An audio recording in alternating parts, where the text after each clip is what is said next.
Welcome into the Go&FUN Esports Championship for the losers brackets. We're getting closer and closer to those grand finals, but these two teams right now, we have Divinity and Integrity. They want to make it. They're keeping the fight going. They're trying to make it as far as they can as we get into game number one with the bands coming in, Aurelion Sol, Talia, and Thresh taking off the table. I mean, you come to expect it by now. If you guys have been following this tournament right here, if Starforger is in the game, the other team is going to ban away Aurelion Sol and Talia. He loves those mid lane mages that can shove and roam. We know that pretty evidently through the history of the tournament right here. And then on the other side of things, of course, Divinity just trying to secure themselves a strong 2 versus 2 in the bot lane. Exactly. Plus, never want to have Aeon on that Thresh. He's proven quite well how great he is on that champion, but we also get to see that the Caitlyn and the Shen are being banned away. Some more staple bans coming in the current meta. Would expect Lulu to be banned as the last one as we wait for that last tick of the timer. Gonna be Ivern, actually. Well, there you go. Waiting to the very last second, another support, technically, even though you see him played out of the jungle right there. But I do like the Shen ban. Also, it sort of stays in line with the other two bans, the Aurelion Sol, Talia, trying to take away a little bit more of the global presence that just, looks to make those level 6 plays 5-man down in the bottom lane. And, that makes a lot of sense when Zod and Aeon are two of your most talented players. Very true. And we do have the Lulu going to be picked up. So that is going to be something for Aeon's hands, where we talked about how very meta, very staple pick, but so is the Lucian in the current meta, and then Lee Sin being picked up for the jungle for Oxide. Exactly, Lee Sin very strong in the early game. Lucian, the same sort of idea with that sort of one-item power spike in the Blade of the Ruined King, although it's funny that people call it that, because it is, but it's also not at the same time, because with Lucian, with that itemization with Blade of the Ruined King on any of those champions, the power curve is so much more steady than on a lot of those crit-based AD carries like the Caitlyn that got banned away right here, and that's really the reason why AD carries love itemizing into it. It's very similar to lethality in the sense that you can recall on any amount of gold, have a nice purchase, and at the same time make sure that it doesn't take 2.5 items before you unlock your full potential. Very true, because the longer it takes for a game to go on, the more likely the game might already have ended. So you want to make sure that you have something that's locked in, can carry you throughout the entirety of the game, really help out in the team fights, as we see the side of Integrity locking in that Poppy and Ashe.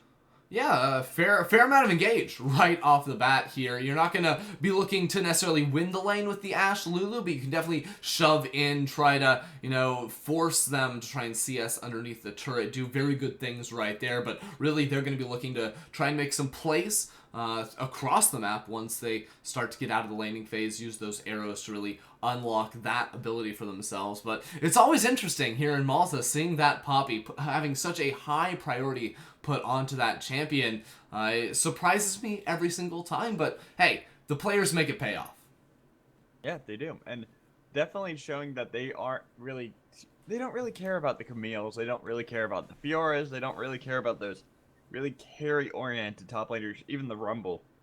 Not really something that's a high priority here in the Gamers.com.mt series that we've tested for, what is this, the second tournament with them? And we tend to never really see them prioritize that too heavily as we get the Gnar and the Karma locked in for Divinity. Well, Gnar, somewhat of a carry top laner, of course, if he does build the Black Cleaver into Frozen Mallet build that is very popular among Gnar players. This champion was also buffed a couple of patches ago with the just increased health regen overall.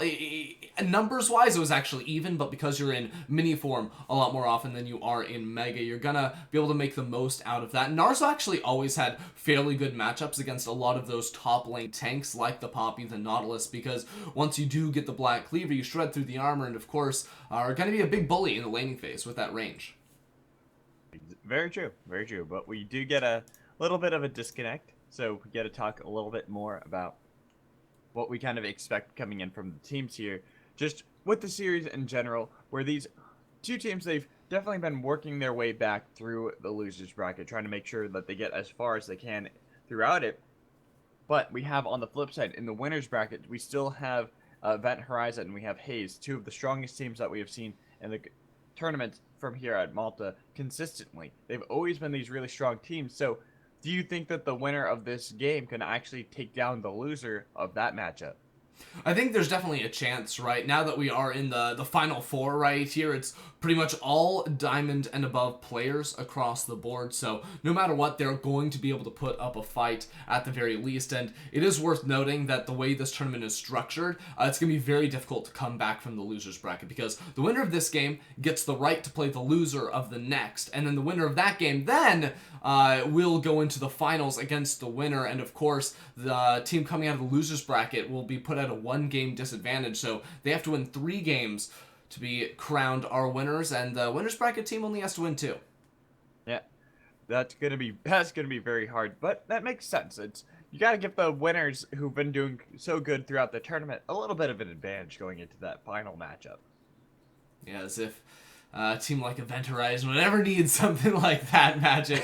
But yeah, it does make sense, because basically losers bracket teams, they get knocked down for losing, so makes sense that it shouldn't be exactly even going on in there into the finals. Not at all.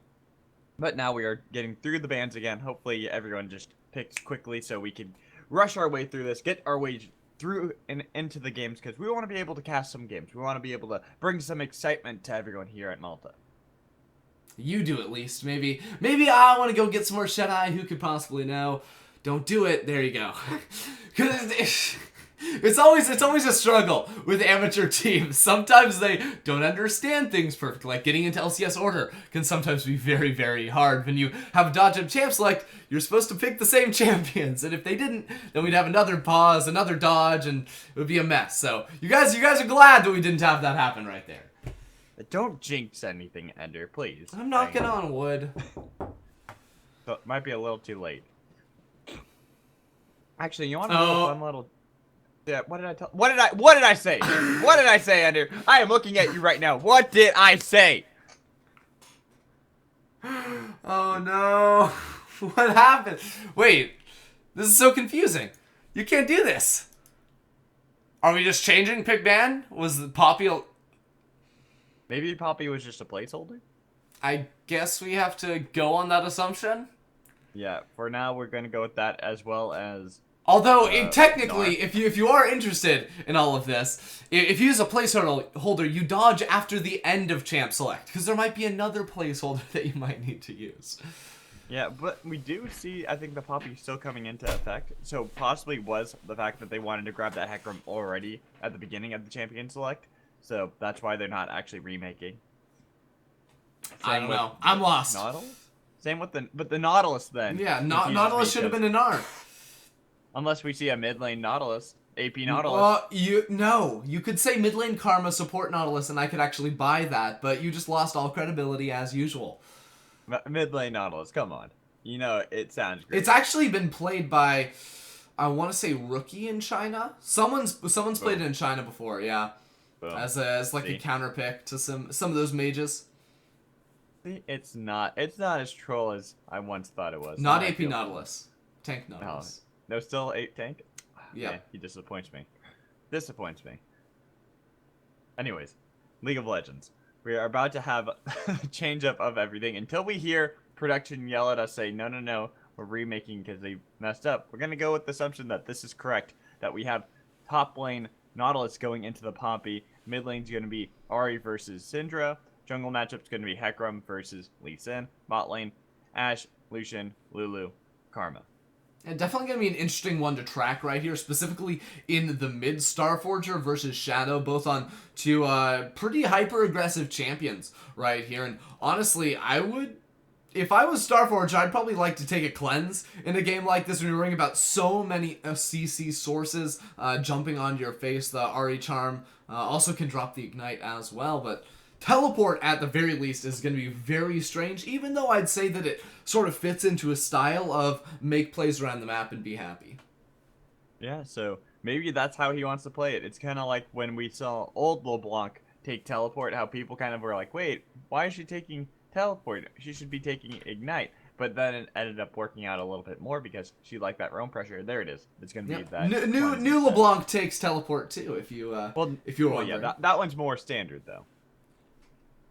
I mean, the champion didn't change too much honestly. As I far would as like argue. 1-3-1 split push, no. That's true. That's true. Anyways, with all that, we're gonna take a short little break. We're gonna throw it over to a message with our sponsors. So guys, stay tuned as we get into game number 1 between Divinity and Integrity.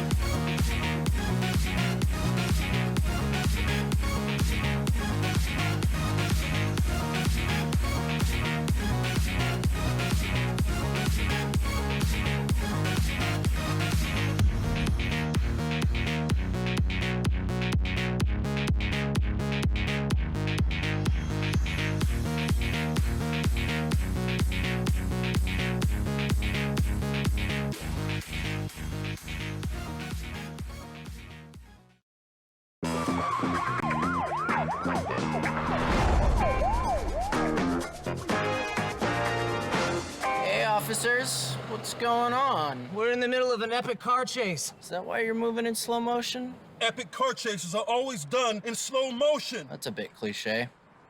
Going for a donut. Donut.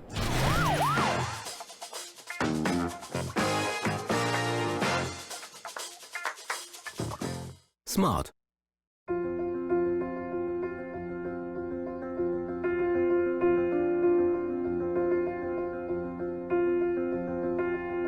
The moment the juice gently drips down your patty.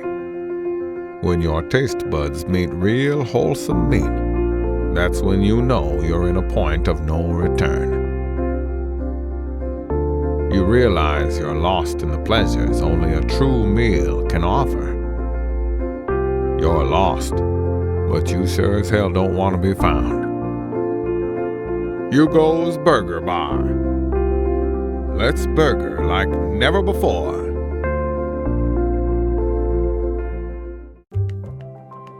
Life's about looking for little moments of happiness.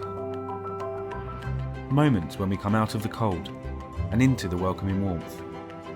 Delicious leisurely mornings or long lazy afternoons where we dream sweet dreams and take the time to finally be ourselves. When you find these little moments of happiness, life becomes irresistible, a journey to be enjoyed. And Costa is there with you, every sip of the way.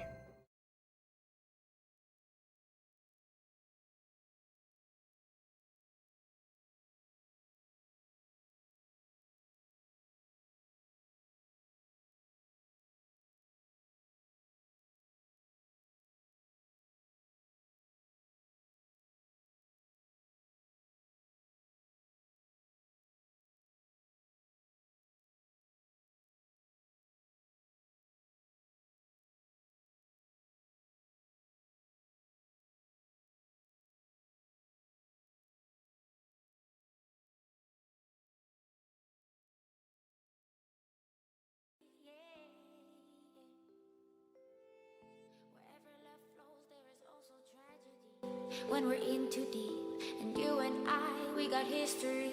Yeah. Go look in the mirror, say, hey, I'm sorry for all the pain. I'm sorry for all the pain. Go look in the mirror, say, hey, I'm sorry for all the pain. I'm sorry for all the pain. Go look in the mirror, say, hey, I'm sorry for all the pain.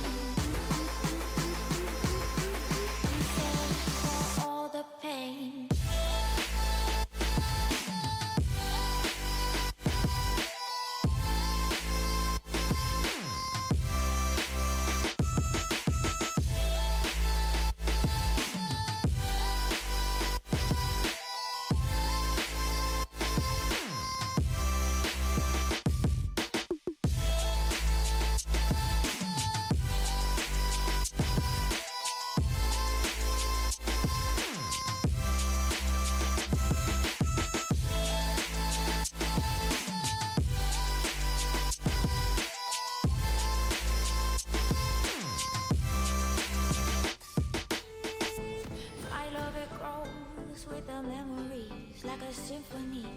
And you and I, we got history, yeah. And when you're alone. Welcome back into the game number 1 for the losers bracket here at the Go&FUN Esports Championships. And it looks like we're about to get a pause the moment we get into the game. Very, truly, ultimately unlucky right there. Yep. I don't know.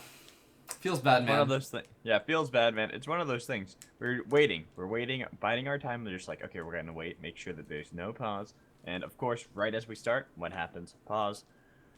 But yeah, I suppose... so behind the scenes trade secret here, guys. We wait till about 15 seconds into the game, because usually there's like a pause there for like 5 minutes. So that's why sometimes there's super long delays, because believe it or not, casters don't actually like to talk during pauses, because especially when it's, you know, at 27 seconds into the game, there's literally nothing to go on. Don't tell them, because now they're gonna pause on us at 27 seconds into the game consistently. I know Event Horizon will. Yeah, well, yeah, that's what I'm saying. You've given up our trade secret. You've let the world know, and now we have to forfeit this knowledge, and we gotta find something to counteract what we know is gonna come in the future. This is all Shadow's fault. Shadow's fault for DCing on us. GG reported 9 times. What's up with that, man? No working internet? Hey, actually, true story. Last night, I was afraid I wasn't going to be able to cast this morning because my internet literally randomly stopped working. And I spent a good 30 minutes trying to get it to work. You know, the good old unplug, replug it back in tactic. Just kind of sitting around trying to play with the thing. Trying to see if it was like a switch in the back, if it was working. And it wasn't. Nothing. Nothing was working for like a good 30 minutes. And I was stressed. I'm like, why is this not working? Maybe I'm not going to be able to cast. I'm like, I'm just going to go to sleep. I'm going to go to sleep, sleep on it. Maybe I'll wake up and it works. Lo and behold, wake up. All good. Working again. What a story. Cool story, bro. Yeah, you like yeah, see, your first mistake was trying to fix anything, because you know that you're not going to be able to fix anything. It's, you know, that put on the tinfoil hat. It's your telecom company messing with you. Hey. My tinfoil hats are beautiful and pristine. I don't appreciate you making fun of them. If you guys don't know, Magic Voice has like a hat collection. For no real reason, actually, but just because he wants to. Exactly. Isn't that a reason enough? As we finally get the pause ended, we get to enjoy the game as it's about to start. Ta-da! The magic has been done. The Sepiotone has been lifted off of the rift. But I thought we were actually going to get an invade from Divinity, but this is actually something we've seen by a couple different teams here in Malta, where they just sort of do like the camp inside a bush in their own jungle. Like this is the standard defense when you see a Blitzcrank in solo queue. You go ahead and do this move right here, but no one has really been invading, so it doesn't really do anything. I think the last time we saw an actual invade happen was between Steel Steeds and the Raving Raptors, where the Steel Steeds, they went for the invade, but there was the defense coming out of the Raving Raptors that ended up going so poorly for the poor old Steeds, where they ended up losing, I think, 3 members at 1 minute. Yeah, I mean, my favorite level 1 fights was when both teams invade at the same time, and then either they get on the complete opposite side of like the map from their actual base, like they're inside each other's jungle, and then they meet on the way back in, or it's just a bloodbath, 5 versus 5 straight off the bat. Pentakill for a Mumu, you know, those kind of things. I don't know if you remember that video. No, the only one I remember was Malzahar getting an ace and the Baron. Like, with just an E, with just some Malefic Visions. That was the best clip of all time. He died, and he got the Baron in the... What was it? I think he got a quadra kill because of it, too. I thought it was a pentakill. Was it a penta? Maybe it was a penta. I think he got 1 kill before he died, and then he got, like, the full penta after. That's what it was. That's a good video. That's a spicy one. I enjoy that one. I miss mid lane Malzahar. Although, to be fair, support Malzahar still does damage, so it's not like we can really complain. Well, that's why I play things like Malzahar or Vigar or Brand, because it's like you're playing mid lane, just now you got 2 people to kill instead of 1. Yeah, there you go. The glass half full sort of answer. Exactly. But now, going on to the Rift, everything looks pretty normal. Getting a little bit of a push coming in from Ashe and Lulu, which is to be expected. Even though the Karma does have a decent time pushing up. Gonna have that disadvantage with the low range of Lucian. Yeah, and I mean, the volley from Ashe is really the power tool here for Integrity, as well as Lulu. Very good at those, you know, early shoves, but Transparent is actually just loosening up Zanzua because here comes Oxide. Now, Oxide gonna go for the gank, try to see if he can get the Ooh. board hop flash coming in from Zanzua. The Sonic will hit, but not gonna be in time because the Poppy was already at the tower. Yeah, the weird thing about that gank was that there was actually a ward in that bush in the river. It actually just died out, but Zanzua easily could have just backed away there and not had to burn his flash. Instead, now down to Summoner Spell, has to give a lot more respect here towards Transparent in a matchup where you'd wouldn't expect necessarily to see Zanzua have to give up a lot of ground early on. Gotta always respect that early game damage coming in from the Nautilus, despite not going for that Doran's Ring start that some players do like to go just to get that raw damage in the early game and then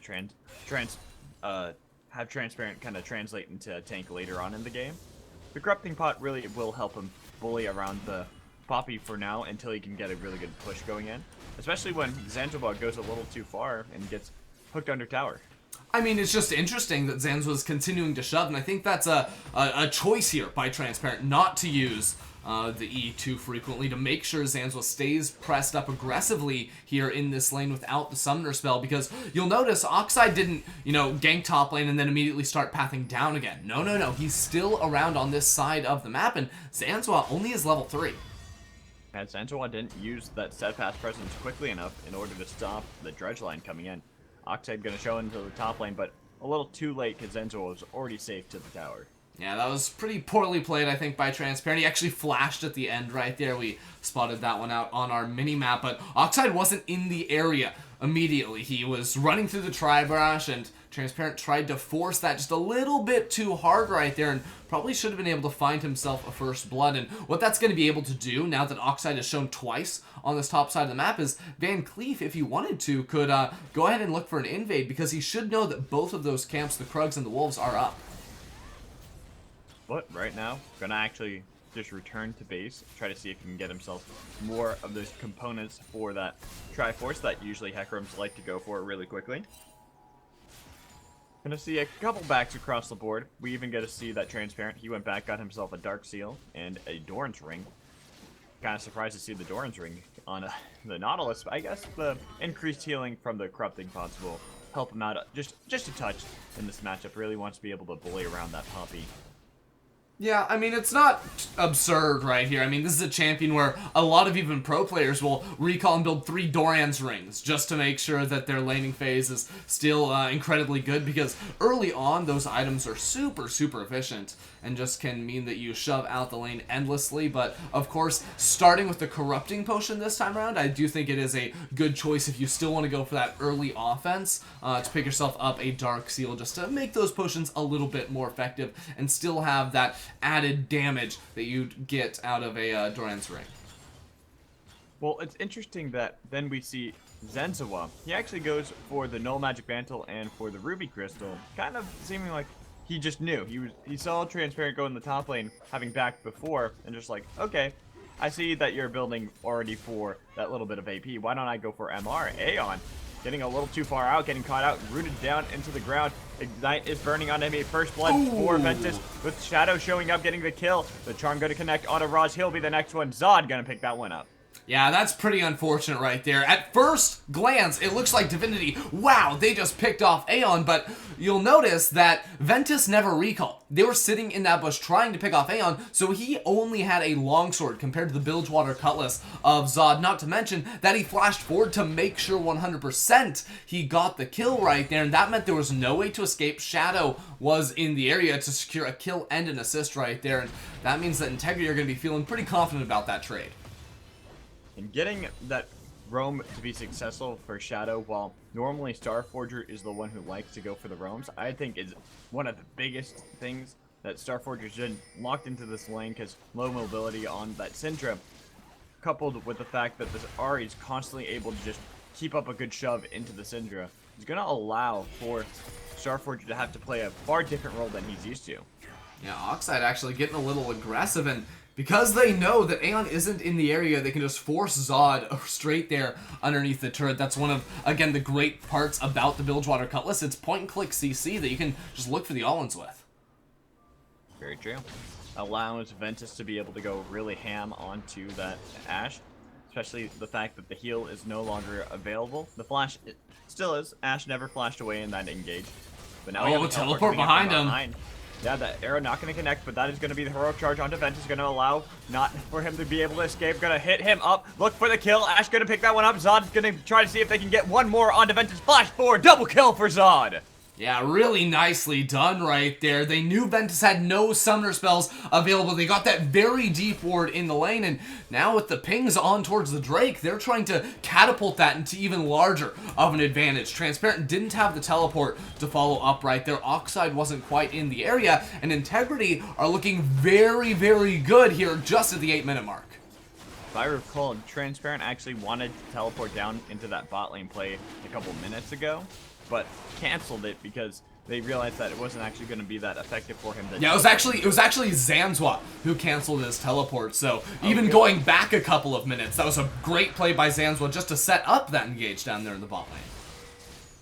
All in all, Zanzwa doing great work on the Poppy, something that you mentioned in Champ Select is definitely something he feels comfortable on. He loves to go back onto this champion consistently and knows how to play it effectively. Yeah, him and a whole lot of other players right here. And, you know, he did itemize into some early magic resistance just to match up against the Nautilus. But the Balmy Cinder now completed as well. He's trying to, again, go into that Sunfire Cape Spirit Visage, the 2-item tank combo that's just very, very potent. And once he does reach that place, he's going to be a really, really big target in the mid-game around the next dragon fight when he teleports on down there. But it's really now Shadow that's unlocking his potential to roam out of that mid lane. Shove, look for plays across the map, and because you do have some nice control wards in the river, you can allow yourselves to do that. But Zanzwa going a little too hard, having to flash away from the tower. He did want to stop the back of Transparent, but was that all worth? No. No, not at all. Nautilus is going to be able to shove another wave. Maybe if it's a cannon wave, it makes it a little bit better for you, because Transparent will be a little bit more hard-pressed to shove there, but no wave is worth a flash, really. At least nothing that I can think of off the top of my head here, and it is worth noting that Transparent will have the Summoner Spell advantage as far as flashes are concerned, and also TP in just a couple more seconds. Coupled with the fact oh that man, he did it again! But this time, at least he wasn't under a tower. That's a lot better, so he doesn't have to worry about that quite as badly. And now it's a cannon minion wave. There we go. I can say cannon, I swear. Yeah, this is actually super interesting, and they should expect something. Oh, top lane. Yeah, he's going really hard. The shields are going to be in for both Transparent and Zanzwa. No mana. No mana. Got to be really careful. The burn was there, but not the kill. Yeah, I mean, down your bottom lane, Ventus and Roz can easily predict this move here out of Shadow. I mean, Hecarim is literally farming mid lane. You know the Ahri is right there, although the fact that she didn't jump forward and look for the charm, and the fact that Ventus was actually mispositioning right there, makes me believe that they almost weren't able to call that one. Yeah, with the arrow missing, it really did completely negate the pressure that they had, and probably the kill they could have gotten onto Ventus had that connected, because you're right, he was way too far forward, not really respecting the CC lockdown chain that can come from an Ashe and an Ahri. But all in all, it ends up not hurting Divinity too much. Yeah, I mean, I think at the same time, Shadow could have looked for a Spirit Rush into Charm combination right there, but got Oxide down bottom. Not going to connect on the Sonic Wave right there, but definitely could have gotten some Summoners. Yeah, but look in the mid lane, that's going to be the engage going on to Starforger. He had to flash and cleanse away. The charm was good, so was the ignite, but the flash not used by Shadow means that Starforger in a bad spot. Yeah, now especially Van Cleef, who has been completely inactive here in the early game, can definitely try to make some plays happen, you know, with the ability to engage from so far away there with the ultimate. Definitely has that option towards him, but it is interesting. Now Van Cleef looking for plays across the entire map, while Oxide has just been perching, camping a tent down here bot lane. You can't fault Van Cleef too much for not doing much, can you? Because doesn't that make sense for the Hecarim to want to just keep farming up, get himself that Triforce, especially when his lanes are already winning pretty well? I mean, one of the greatest things about Hecarim is the fact that you take the Ghost, so you can go for the Ghost for flash trades and repeat gank in towards lanes, but here's this chance onto Transparent. He's going to go really hard. Oh! We get a pause right at that moment. That's very, very unfortunate. So we get to predict how we think this matchup in the top lane is going to go.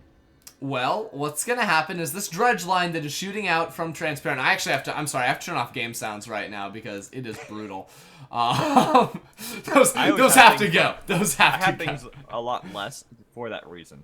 Yeah, well, see, that would be great, but since I run the stream too, another inside secret for you guys. But yeah, oh, play's resuming. Let me unmute.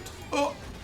There we go. We have the depth charge going to connect on the sensor while flash coming in, but that is going to be the pony going forward, trying to see if they can lock down this Nautilus. He's tanky though, has a lot of shields. The minions are actually working against him. He's taken so low. Zenzawa will get the kill. Yeah, nicely done right there. Has no wards in the top lane, Transparent. Not enough slots in his inventory to actually pick up a control right there. And Integrity, they took the Ocean Drake earlier on. Now they're even trying to grab themselves this first turret here in the top lane, and Oxide is not responding. They may need to use their teleport from Transparent, which would be pretty devastating for a potential engagement bottom lane. Yeah, he might not even be able to get up in time. Well, no, he'll be up in time to save it. He has 2 seconds left.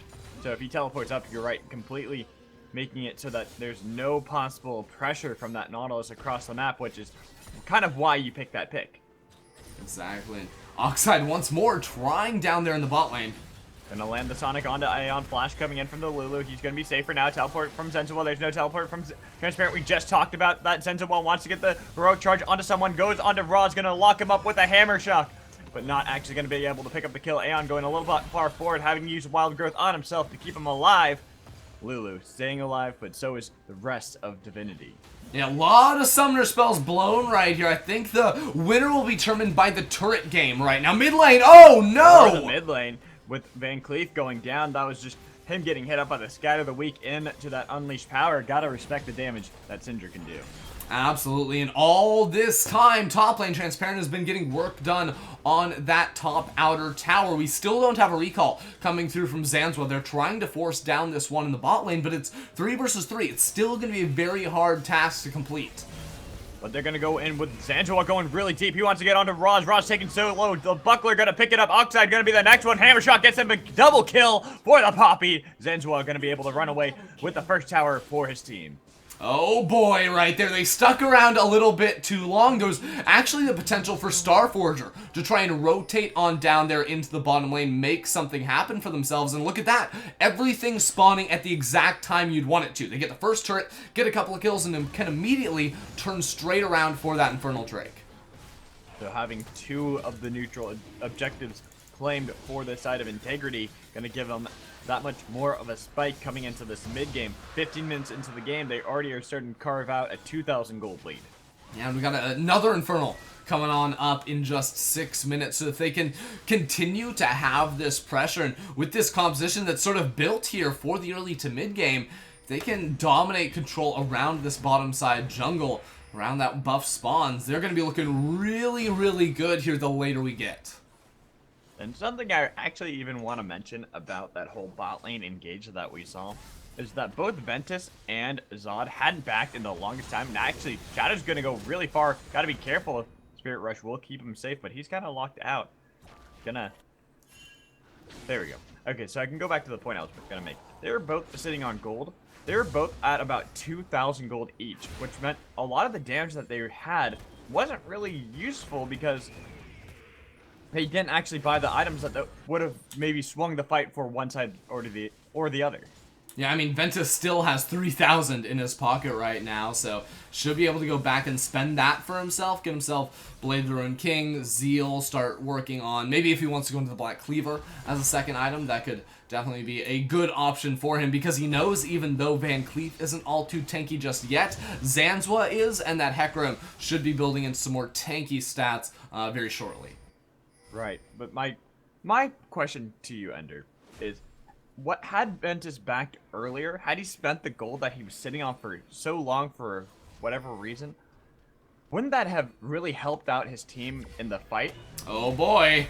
Yeah, but before we can answer that, Transparent's going to be engaged on. Here comes the onslaught of Shadow. Stretch starting to lock him down. Zod's going to pick himself up the kill, being able to burn through with that Blade of the Ruin King. Shadow, he's going to be able to get himself to safety with all 4 members of Divinity ready to go on to him. Once more finding a member with that arrow and trying to punish that, but, you know, once again, going back to that question, had Ventus recalled sooner, they would have just given up the turret. Sure, maybe it doesn't bait them into going for that fight, but they're still not going to be able to fight with that low of HP bars, and definitely wouldn't have even had the chance for Transparent to try and trade, or at least go for that first turret up there in the top lane. So it's hard to fault him for that, but at some point you do need to realize that it's time to cut losses, because the Poppy's tanky enough to be able to dive you.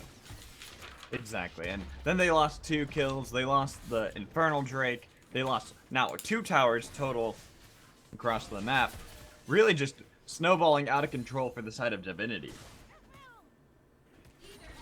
Absolutely, and with 3 members now in the top lane, they secure themselves the second turret of the game. They can quickly rotate, try to collapse down here on towards the mid lane, and you can sort of see just by watching your mini-map the mind games going into a game like this. All of a sudden, Integrity walk into the fog of war. They immediately start backpinging on the mid lane, start rotating both the Syndra and the Lee Sin out of the top towards that mid, because they know there's immense potential here for Integrity to shove out those side lanes and look for a collapse and potentially even another tower dive in the mid lane onto some vulnerable targets. There is some deep wards coming in from the side of Integrity, so they do have a little bit of that knowledge, trying to really be able to spot out the movements of Starforger and Transparent, so that Integrity can go for those dives. They want to be able to really secure themselves this lead, get another tower, 3rd one of the game. This mid lane one will really help them open up the map. Exactly. It's still going to be hard to actually siege on down here into a Syndra Lucian. Not if they get a pick, though. Yeah, the arrow not going to connect again, but the Dredge line going to be stopped by that Steadfast Presence. Not going to be able to go for anything more, but the Charm is going to hit onto Transparent, force the flash out of the Nautilus. Scatter of the Weak going to connect onto Zensual, but he's going to be protected by that Hecarim.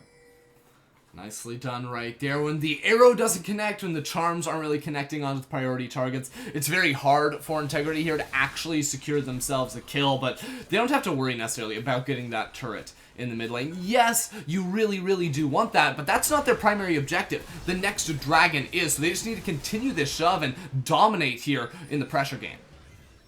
And the Charm's continuing to connect onto Transparent, not going to really help out, because he's a tanky Nautilus. He just pops that Titan's Wrath, gets himself that giant shield, and he'll be all A-okay.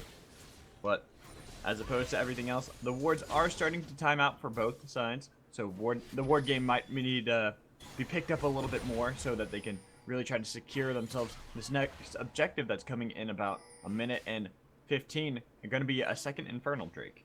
Right, I was actually just about to nitpick a little bit here onto Integrity, because for the last couple minutes they've just been sending 5 members in the mid lane, shoving and then pushing up here mindlessly. And what I would actually have really liked to see during this time, and they still do have another minute to do this, is get some deep vision inside that eastern quadrant of the jungle around the blue buff. You know that objective is spawning, why not contest it? Mid lane turret going to be very hard to actually siege here just now. Yeah, but they're going to somehow be able to do it. They got the tower. Use that Poppy ult in order to knock away the scary Syndra, who can just delete their 4-0-1 Ashe. Yeah, still very impressive that they were able to just use the pressure, use, you know, that 3,000 gold lead they've acquired by this point in the game to force those members off of the turret. They know there's, again, immense pick potential, so Divinity back on out of this, and now they're going in for that good vision. They're trying to secure that up, get themselves everything that they can. It's a lot easier when you don't have to worry about that mid lane tower, and you can more easily just traverse the jungle from side to side.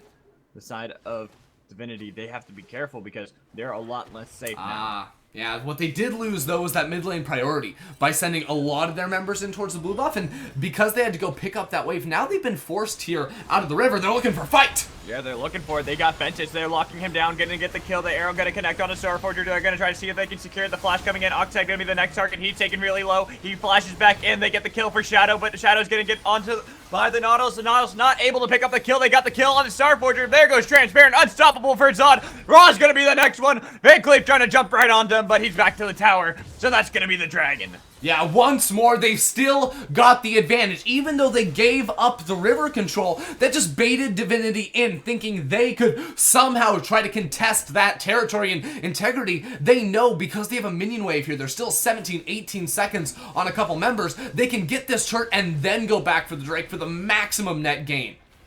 Yeah, look at that, jumping that gold lead up to 6,000. They're gonna be sitting pretty for quite a while. A lot of their members sitting on well over 1,000 gold. So they get this Infernal, they get all the stat bonuses from that Drake. Go back and they're gonna have such a skyrocket in ability to win the next team fight. I mean, that is just so scary right now. You know, consider at the point of game that we're at right now, it's a 5,000 gold lead, so Integrity are going to be ahead as far as itemization are concerned. They're always going to be ahead, not in the terms of gold necessarily, but even when the items start to mean a little bit less, when the gold lead they have right now isn't quite as valid, they've got 2 Infernals. 16% bonus AD and AP means that they will always have that edge as far as their numbers are concerned, and on some pretty scary champions too. Exactly. The Ashe doing quite the work, 503, but also got to look at Van Cleef. He's sitting on that Triforce, going to have a huge spike of power, and we even see that the Poppy is going to just be an absolute tank, and it is 305, not even dying yet. Probably not going to die for the rest of this game. I mean, I think it's a very good sign that Integrity are winning team fights while this Hecarim is still only at 1 item. People say Triforce is the power spike, but on Hecarim in the jungle, it's almost not, in the sense that it's very good 1 versus 1 looking for small skirmishes, but in a team fight, you're very squishy, and the fact that his level lead, his just power right now with the rest of his team to be able to dive into the backlines and not be taken down is very good. But Raw's getting completely zoned out. Octide gonna be the next one. Gonna get jumped on by Van Cleef. Van Cleef looking to pick that one up. He's gonna get the wild growth to keep him safe. As only losing Shadow in the backline from that ultimate of Starforger. But the Scatter the Weak connecting onto Aeon. He wants to keep going on to more, but not actually gonna find it. 2 versus 3. You don't want to fight that. Yeah, where was the wild growth for Shadow right there? I'm sure that guy would have loved it. Not sure if he was just out of range or something crazy had happened, because that wasn't exactly what directed camera wanted to show us right there. But still, favorable trade for Integrity right there. And you can see once more that it is dangerous for this Hecarim to jump into the backlines, but because Starforger had already used the Unleashed Power onto Shadow, he was a lot safer than before. Very true. Gotta love that, when you don't have to worry about the automatic delete button that Syndra has when she uses it on someone else. You're just like, yeah, hey, I mean, I'll let my tank soak that up. Oh, they got 1 shot, and they're my mid laner. Whoops. They're the tank, right? Yeah. That's how it works. I'm pretty sure. Totally makes sense right there. He's got Merc Treads and 2 Doran's rings. That's a lot of HP. Oh yeah, exactly. Tons of it compared to the Triforce, definitely.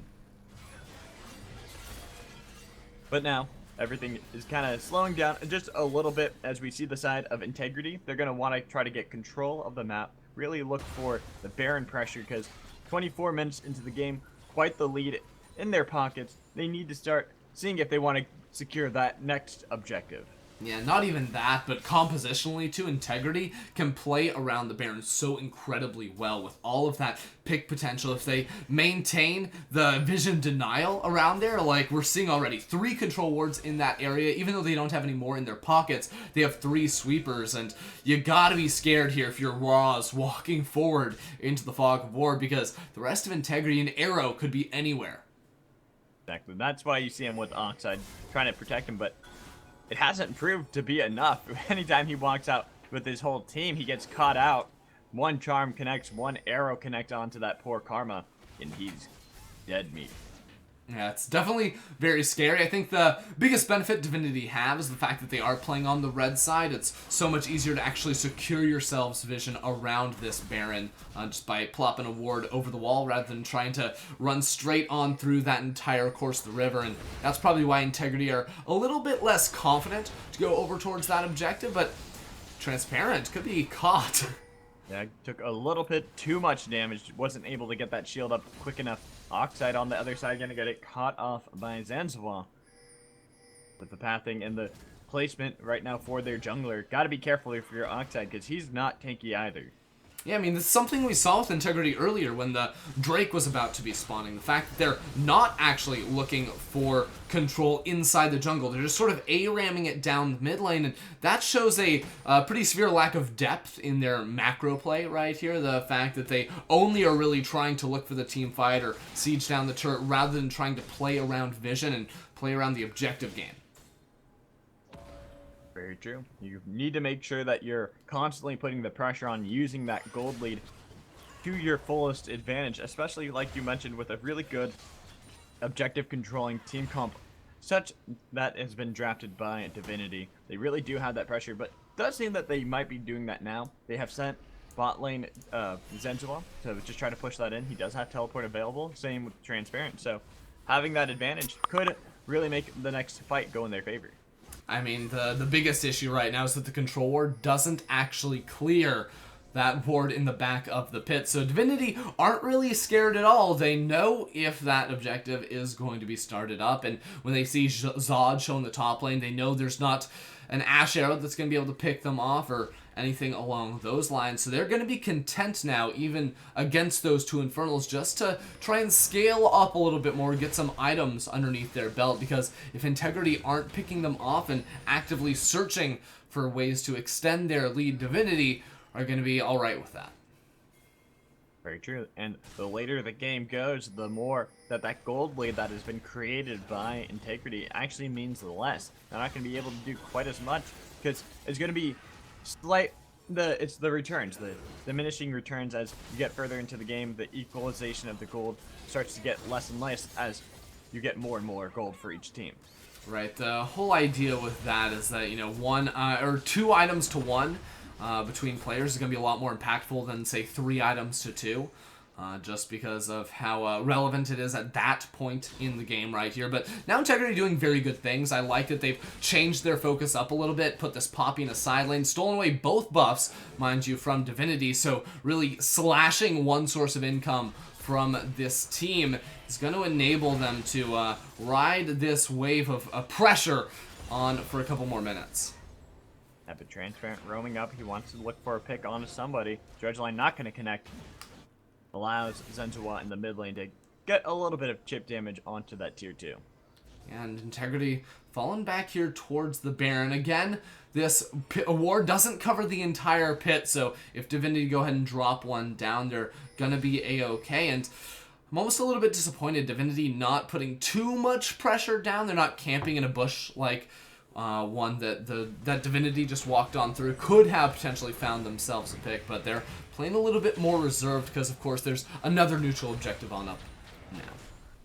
No, the Integrity kind of seem lost at what to do exactly with the lead. They're not sure if they want to look for the objective controls. They're getting the dragon, sure, but they're afraid of going for that Baron, but only Transparent going to get hit up by that arrow. Now Shadow's going to be the one focused down, getting a lot of damage, but here comes in the backline Hecarim going really far. They're trying to see if they can get more on offense, getting knocked out of the pit. They get the kill onto Van Cleef. Zanzibar going to be the next target, getting hit up, locked down, killed, shut down, going over to the likes of Starforger. That is 2 kills for Divinity. Well, you said lost. I was about to say hesitant, but then they pulled the trigger. Shadow gets annihilated, and that's such a huge mistake with their jungler down. They've lost all pressure in this game, diving 2 members underneath the towers right there. Where's the follow-up? No one can actually match the Hecarim and the Poppy, just way too far away from your team, and now it's up to Zod and Aeon to try and stop this. I don't know if they have that ability to either 50% onto the Baron. They're trying to see if they can get into the pit, but Starforger just going to zone that away with Zod and Aeon just running it down mid. They want to get a tower for themselves. They got to be careful. They're about to get collapsed on. Yeah, especially with Zod tanking this up. He's down to just under 600 HP, and the whole team is coming on through here. Karma makes them run really, really fast. Yeah, look at this. Zod, Aeon. They're not sure where they want to path. They're just running back towards the base of Divinity. The back coming in from Transparent. He's going to be really fast. The arrow not connecting. Ventus having to get the heal out of Zod. Aeon and Zod, they're still running away, trying to get away. The flash coming in, going to lock down Aeon. He uses the wild growth on himself, just delaying so Zod can get away. Yeah, and maybe too Zod can try and run. There's a blast cone. Flash gun will save him, get him away from the Scatter of the Weak. Clutch. Let's go. Yeah, that was really close right there. And honestly, pretty big mistake by Integrity. Just going for that mid lane push right there. There's no way you're going to have enough time, but it ends up paying off hugely for them. Not only do they only lose one member, but they burned so much time off that Baron buff. It's already lost about a third of its duration right here, and Aeon will be respawning in time to defend the tier 2 turret in the mid lane. The first one clearly going to be lost even with the Lulu right there, but you better believe that Integrity happy, not necessarily with losing the Baron, but with the ability to stall it out. Very true, but they have to be careful. They proved that they are struggling in this mid to late game, not really sure how they want to pressure the map, and when they get caught out in a really bad way, they go a little too over aggressive, it just gets flipped on its head. Game's much more even now. Yeah, the nice thing is that Integrity still, even though the gold is much closer between the two teams, are confident in the fact that they could potentially win a team fight. So they run it straight down this middle lane because they know Divinity would love to just pick up some more standing gold with that tier 1 down there in the bottom. So they're not even going to give that chance to Divinity, but they get caught. Yeah, the Aeon getting caught out. They're going to try to see if they can use the hammer, but here comes the Oxide in the middle of it. The arrow's going to connect. Zod is in, trying to see what damage he can do. They get the kill. Poppy able to pick up 2. That's going to be the third one. The shutdown good enough. Van Cleef. Redemption going to be able to heal them up. Ventus in the backline just using the calling. Zenzawa able to just use the shields. Zone away Ventus, but Ventus, he still wants to be on the aggressive. He still wants to see if he can get anything for his team, as 3 of his members have died for 1. Very nicely done, picking off the front liner, going front to back there in the team fight. And Aeon still actually has the wild growth. He saved that for just a little bit. Now they can potentially use it onto Ventus. Yeah, flash onto Ventus. They're going to just lock him down forever. Zod's dominating. The only one going to be left is Roz. He's got to run back to his base. He has to run back to his tower. But Zenzawa, he does not want to give up. They want to continue the chase. They want to get as much as they can, get rid of the Baron completely from Divinity.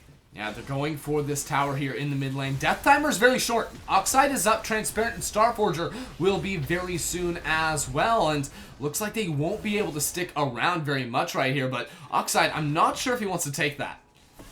Not at all. It's almost that Lee Sin syndrome where you just want to keep going in no matter what, you land a Q, but it was much smarter for him not to. He would have been locked down forever and more. Exactly, and you know, just a sort of disheartening attempt right there by Divinity. They thought, you know, everything had been brought back even in gold, roughly about, you know, 1,000 or 2,000 down, which isn't going to mean too much at this point in the game, but still very unfortunate for them that they lost that fight so decisively. Yes, they maintained their inhibitor, but that sort of takes the wind out of their sails because they had the potential to actually swing ahead in gold in this game, potentially to be the ones with the upper hand going into this next team fight that could break out here around the 3rd Infernal of the game. But it's what you mentioned. The side of Integrity, they are confident in their team fight, while we clearly see that Divinity aren't. They're not confident in starting these engages. They don't know how they want to start things, and they have to play so reactively that it really has been hurting them.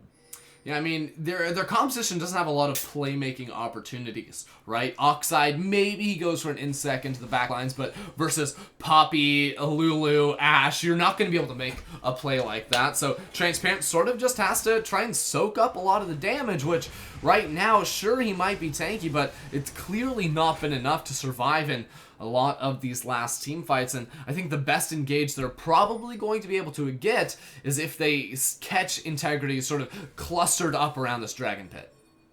Okay, get him clustered up or get a good pick onto Zod. Zod, very much the damage source for the side of Integrity, and he's doing a great job. You talked about that in Champs, like how he is the one to keep your eye on. He's someone you have to fear because he's not afraid of going in. That's going to be the arrow onto Transparent. They're going to be able to get rid of the tank. Yeah, very huge right there, because now Zanzawa doesn't necessarily have to teleport into the fight, although he could use those minions as sort of a quasi-teleport ward for the flank, but looks like Oxide might just try to go for the steal here. could possibly go for it. There is that He got it! steal potential. He got the smite, but do they make it out? They have the wild growth pop on the Aeon. Here comes Shadow really deep, but he's gonna get obliterated. Same with Van Cleef. The redemption heals up the rest. Zanzawa into the backline onto Starforger. They want to see if they can lock anyone down. Oxide going in really deep with Ventus having to flash out of that. That is gonna be the hammer to lock them up. Roz is gonna be taken down. They get the shutdown onto Zod. Starforger getting a second one as well. Double kill. Zanzawa's gonna chase them out as far as he can. Ventus is gonna do the damage. Get the Guardian's Angel popped off the Poppy. Absolutely huge right there, and you gotta wonder, where is the puppy? Sure, you get the shutdown coming out of the Guardian's Angel right there, but the teleport was so late. Van Cleef didn't actually secure the Infernal there with the smite, and now Divinity, they look like they have the chance to come back in this game. Just one more team fight could potentially blow this one wide open with a Baron in 45. This is their second chance of the game to come back. They win another team fight like that, they could win the game off of that alone. Death timers are long now. They're going to be a lot more able to get these objectives, the standing gold that's on the table, but they have to win a fight around the Baron. Absolutely. Both these teams know that the next fight could be the one, not necessarily to end the game outright, because of course there's a lot of turns, especially if Divinity were to win the fight. They'd definitely need a couple more pushes before they could close the game out, but just to get that massive swing in momentum to be able to grab the Baron buff for yourselves. And the Syndra is big. Ventus has had a lot of time to farm up inside lane, so he's sitting about 3.5, 4 items actually just completed for himself right now. So all across the board, very even in itemization. Yeah, though we do have in the top lane gonna be Zenzawa with a little bit more. He has himself that Zizuruk, but the Guardian's Angel not gonna be as impactful because it is down. They did pop that in the last fight and got the kill onto him. They're gonna be able to rely on the loss of those abilities, the passives from the likes of Zenzawa. Might really be what decides the fight for the side of Divinity. Yeah, the two key things to point out right here. A, the Zerat portal, of course, going to be very, very big, especially if he drops that down there in the bottom lane. He just went ahead and did that. So Transparent could find himself in a situation where he has to recall and then look to teleport into a fight. Now, all of a sudden, he doesn't have that global potential. But then, of course, also, Transparent didn't go for a third item Guardian Angel. He went for a Thornmail, which I think is a pretty ineffective purchase against Blade of the Ruined King users. Not only does that give them the percent HP, so they're still going to be able to do a fair amount of damage to you, but lifesteal in general is a hard stat to come by on AD carries, and that's when Thornmail can be effective. But when you're building it as a first item, it really loses a lot of its value. Integrity, they're going to start up the Baron, get it down to about 50% health Oh, there. this is risky. It is very risky. Even smites for both Van Cleef and Oxide. He's going to try to blast him, but what a Keeper's Verdict to knock him away! He's not even going to be able to get into the pit. I mean, let's not talk about the fact that an arrow was also used right there by Zod, so a lot of ultimates expended, but hey, that is worth it. Those ultis are going to be up within a minute now, and there's an exposed inhibitor in the mid lane. Integrity are going to be looking for a fight. And look at that, they're going to go really hard in with Van Cleef in the backline. They're going to be able to lock down Starforger. That's who they want to go, but the shields are there. They're trying to keep him alive. Redemption going to keep him going. Double kill picked up by Starforger. They're trying to turn it around. Wild growth on the... Zenzawa to keep him up. Zod's going to do the damage onto every member he can. Ventus finally showing up into the fight. Transparent wants to go back onto them. They get the flash out of Zod. Zenzawa going to just try to take away everyone that he can. Ion going to get locked down. They're going to get the killing spree onto Starforger. The next target's going to be Zenzawa, but Zod doing all the damage. He's able to get that Runin's Hurricane going onto everybody. But the Zenzawa having to get locked down. They're going to be able to back off. Absolutely right there, and what we didn't even really see, because Shadow got exploded in just half a second by the Syndra, has no real MR. They're going back in. Yeah, they're going to go back in. The flash coming in from Mirage, but they're going to still be 4 members strong against the 2 that are on Integrity. They're looking for more gold. They want to get this tower. Yeah, the confidence turns into overconfidence so quickly. Starforger tried to force that engage by locking up Roz with the charm, but you forget that the rest of your team is so far behind you don't have the big ultimates like the Keeper's Verdict, like the Enchanted Crystal Arrow, and oh no! Yeah, Zenzawa's going to go really deep. He's still tanky. They get the lockdown onto Transparent. He has the shield splash coming in from Octet in the backline. We have Van Cleef able to get 2 kills for the team. Starforger, Oxide, they have to run away. There is no re-engage coming in from the likes of Integrity. So 2 members able to get it out of there, but they only got themselves a tower and lost 2 Yeah, in the Van process. Cleef, he's charging! But Ooh, good still scatter has the the weak. ulti. Does still Yeah, have the ulti, but the inhibitor, that's going to be the focus. Exactly, and now they're looking for the potential dive onto Ventus. Yeah, Ventus got to be really careful. He has some damage. He has some kind of potential. Here comes Oxide just to protect. He's going to be taken really low. Got to be careful because they're going to get the shutdown from Zanzibar onto Oxide. The tower is going to be the next thing to go. That's going to be the second inhibitor picked up by Integrity. Huge play from them. They don't want to stop now. That's a flash off of Starforger, and they're not really leaving this base. 10 seconds on 2 members, 40 on the Lee Sin, and it might be Integrity. Climb trying to close it out right here. Yeah, could be a little bit too risky, though, because they are going to back off. Look for that Elder Drake that is about to spawn. Yeah, it's coming up in just 10 seconds right here. Still a big minion wave up there in the top lane, but they know they can burst this down quickly, still have time to rotate on over, and that's going to give them 3 Infernal Drakes, in theory, by the stat increase, and of course the true damage burn going to be absolutely massive here with 4 Elementals to go ahead and buff that up. If the fights have been close before, Integrity will win them 100% now. Exactly, going for those last specs as well. Gonna try to finish up, round out all of their item builds. So most of the members of Integrity now gonna be full build. Integrity closing the gap right there. It looks like even Aeon wants to build himself a Guardian Angel just to make sure he never has to use the Wild Growth on himself, which could be fairly impactful. I think Shadow 2 is realizing that this Cinder hurts. He just bought himself a Banshee's Veil a couple of minutes ago to try and negate a little bit of the damage coming on through right there, and it feels like Integrity, because they're going so ham in these team fights, the defensive items honestly are very useful for them. Very true. Gonna be able to stop Starforger, especially. Though Starforger has picked up himself that Void Staff, so he's gonna be able to still penetrate right through the magic resist that has been picked up by the Integrity squad. As much as he can at the very least right now. All Integrity have to do is wait for the super minions. Those will flood the base. The only time they'll get into trouble is if they try to force a tower dive. Remember, that's gone poorly in the past. Yeah, but look at the damage they got onto Transparent, who's itemized marked for that armor as opposed for the magic resist, only really having that Spirit Visage. So they seem to be quite able to just do what they want going for the tower. Oh, Starforger gonna get locked up. That's gonna be the one you want to get. They're gonna lock him down, so that means they get the shutdown. Gonna see if they can turn it back onto Oxide. They're gonna knock down. Killing spree for Zod in the backline. Ventus was able to get the kill on the Van Cleef, but he's gotta be careful. He's gonna get run down, slowed down by the red buff. Double kill picked up by Zod. In the middle of everything is gonna be Zenzawal. They're looking for the towers. They're looking for the game. Yeah, it's gonna be it right here. GG Integrity with that Elder popping off. Yeah, and that is going to be game number 1 picked up by Integrity. It was a long, hard-fought game where we saw a lot of ups and downs from Integrity, but all in all, they pick up the G. Yeah, Integrity definitely need to take a hard look at that mid-game right there. It took them a lot longer to close out than it probably should have there in hindsight. Just taking a couple fights a little bit too deep. Shadow getting exploded one too many times, but ultimately rolling off of the double Infernals, off of that massive gold lead they were able to acquire during those first 20 minutes meant that even with a couple of team fight victories, Divinity were still going to need 1 or 2 more if they themselves were able to turn that around. That's what's got to be the question for game number 2. How do Divinity really shore up their weaknesses in the early game? What do they need to do in order to really pick themselves up and make it so that they can get to the mid game by being even?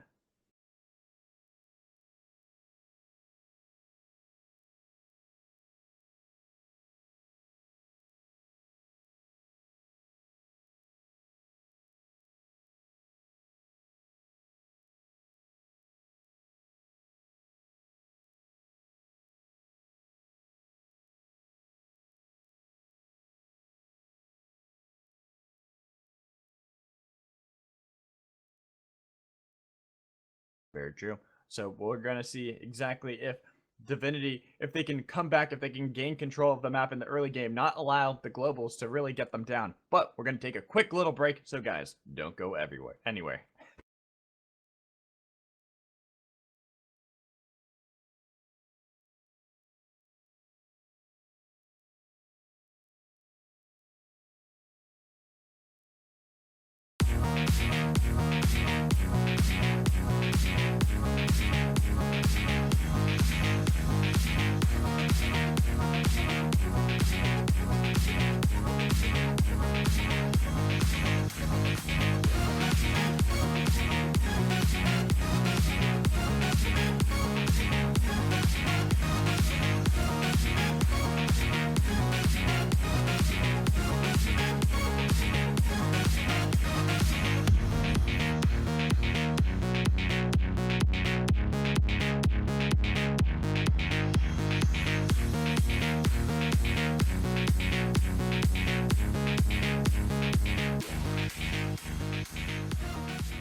Hey, officers, what's going on? We're in the middle of an epic car chase. Is that why you're moving in slow motion? Epic car chases are always done in slow motion. That's a bit cliche. Going for a donut. Donuts.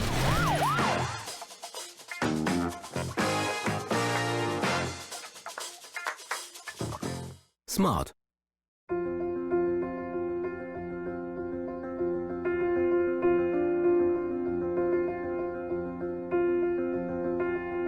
The moment the juice gently drips down your patty. When your taste buds meet real wholesome meat, that's when you know you're in a point of no return. You realize you're lost in the pleasures only a true meal can offer. You're lost, but you sure as hell don't want to be found. Hugo's Burger Bar. Let's burger like never before.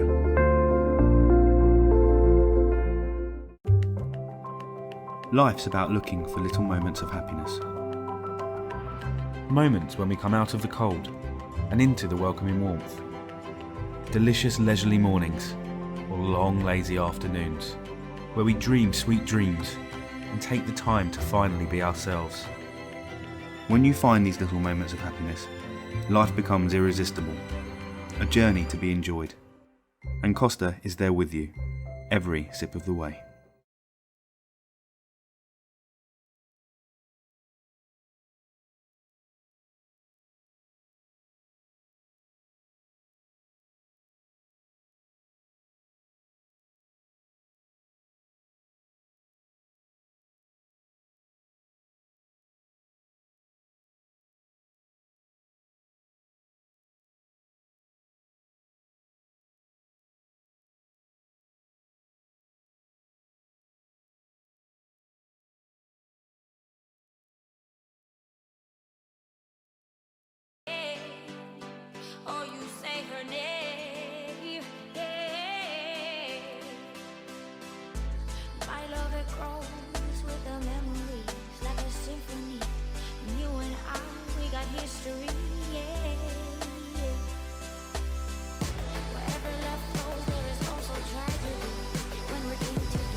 And we are back for the Go&FUN Esports Championships for game number 2 in the losers bracket between Divinity and Integrity to find out if Integrity can lock it down. A nice 2-0, make it to the next stage where they'll be able to face the losers of the winners bracket and try to get one step closer to that grand finals. But right now, we're getting through the bands. Thresh, Aurelian Soul, Talia, Caitlyn, Ivern, all going to hit the bench.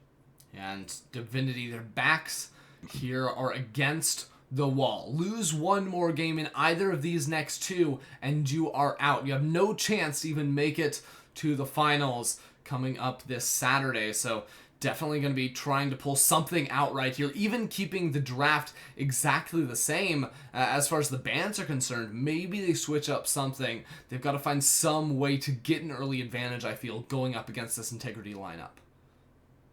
They really do, because Integrity, they've taken away the Lulu. They don't want to have that really strong meta pick on the field hitting the Rift this time around. So if you are on Divinity, how do you change it up? Honestly, maybe just draft some stronger lanes as far as providing yourself some crowd control. I know top lane, yes, you had the Nautilus last time round, but either you draft that again and you make it work. It comes down to execution a little bit more, honestly, as far as, you know, Transparent was going in a little bit too far in the early game or a little bit too early, where Oxide wasn't quite able to make it all work out for himself. So it looks like we will have Shen hitting the Rift. That is going to be who's locked in. It feels like that is where they feel that they can actually make a statement, because that was the one change, the thing that swapped out Lulu for Shen being banned away. Exactly, because of course you don't want to give that first pick over to a blue team. We saw Integrity playing the Lulu for themselves last time around, and because now they're on red side, some ban priorities change up just a little bit. All of a sudden you can't ban something like the Shen away, you have to take the Lulu off the table instead, and it's sort of the battle of two evils right there. It's either going to be one champion that is in the support role that makes your engage onto one member absolutely irrelevant, or it's going to be a top laner who now has an extra global ability to be down in the bottom lane and help them out, which I think is a great decision here from Divinity. That's where you almost have to ask yourself, what is more important, the Lulu or the Shen? Because clearly we see that Divinity field the Lulu is a little stronger, but now they're going to lock themselves in the Ziggs and the Ashe. And really it comes down to the fact that they've had to expend 2 target bans onto one player. The Aurelian Soul Talia, we mention it every single time, but it really does constrict your options as far as taking other strong champions off of the table, although Ashe is another one of those that has been considered, you know, #1 AD carry for quite some time now, after a lot of the other ones, Varus included, have been hit with some nerfs, and it was a big part to the playmaking potential, the team fighting, the pick making right there from Integrity in game 1 to actually secure themselves the win. Yeah, even just the threat of the arrow was enough to burn flashes, burn heals, burn everything that could possibly matter for the side of Divinity, where they just felt too threatened by that zone potential that was really created. And that is the strength of the Ashe pick, where it can cause such a great zone and is really strong in lane with the volleys. But on the side of Divinity, they're going to answer that, looks like, with that Varus pickup at... Whoa, we're going to actually have a little bit of disconnect. Sadly, I was trying to bait out the time. Oh, El Clasico. Yeah, gotta love that. But I would imagine it would probably be the Varus over the Callista, because that was the other pick that we kind of saw. If you were about to say, I imagine they're gonna have to stick with the same picks and go Varus Callista. No, we learned our lesson. You're dead wrong. Yeah. Clearly they can just change the entire draft. Who actually knows right here? I'm sure they're talking in the client. I have no way to read that, so who knows? You have a way to read it. You just don't make sense of it. I don't have Google Translate open on my second monitor right now. No. I'm just saying you can read it. I know what you're saying. I'm going one step further with it. All right, at least you understand that I'm just memeing it a little bit. Yeah, no, I'm trying to make you appear like you can think on more than just one level, more on just the surface right now. You just gotta sit there and, you know, absorb it all. Yeah, I'm a man of the internet. There's only one thing that I speak. You don't speak, you shout. It's your job. Shout caster. I put the shout in shoutcaster. You put the caster in shoutcaster. I just put the in there, honestly. I was about to take out a different part of that word, but I decided against using that on air. I think You guys can take that. It comes between the C and the T. I think that's a good idea that you decided to avoid that. We're back. But we are back. Hopefully this time we see the same picks and bans, and they just go through it fast. That'd be beautiful. And then we get to see Varus and Callista both locked in, because that would be funny to watch. Ah, dude, get us some mid lane Callista. Maybe it's support Callista. Who knows? You Or, ulti hey, out mid your lane AD Varus? carry every time. Mid lane Varus coming back. I mean, with Xayah coming out soon, and AD carry with the ability to go untargetable, maybe support Callista is just the new thing. You pair that up with Xayah, all of a sudden Xayah's just never actually doing anything. She's just invulnerable the entire game.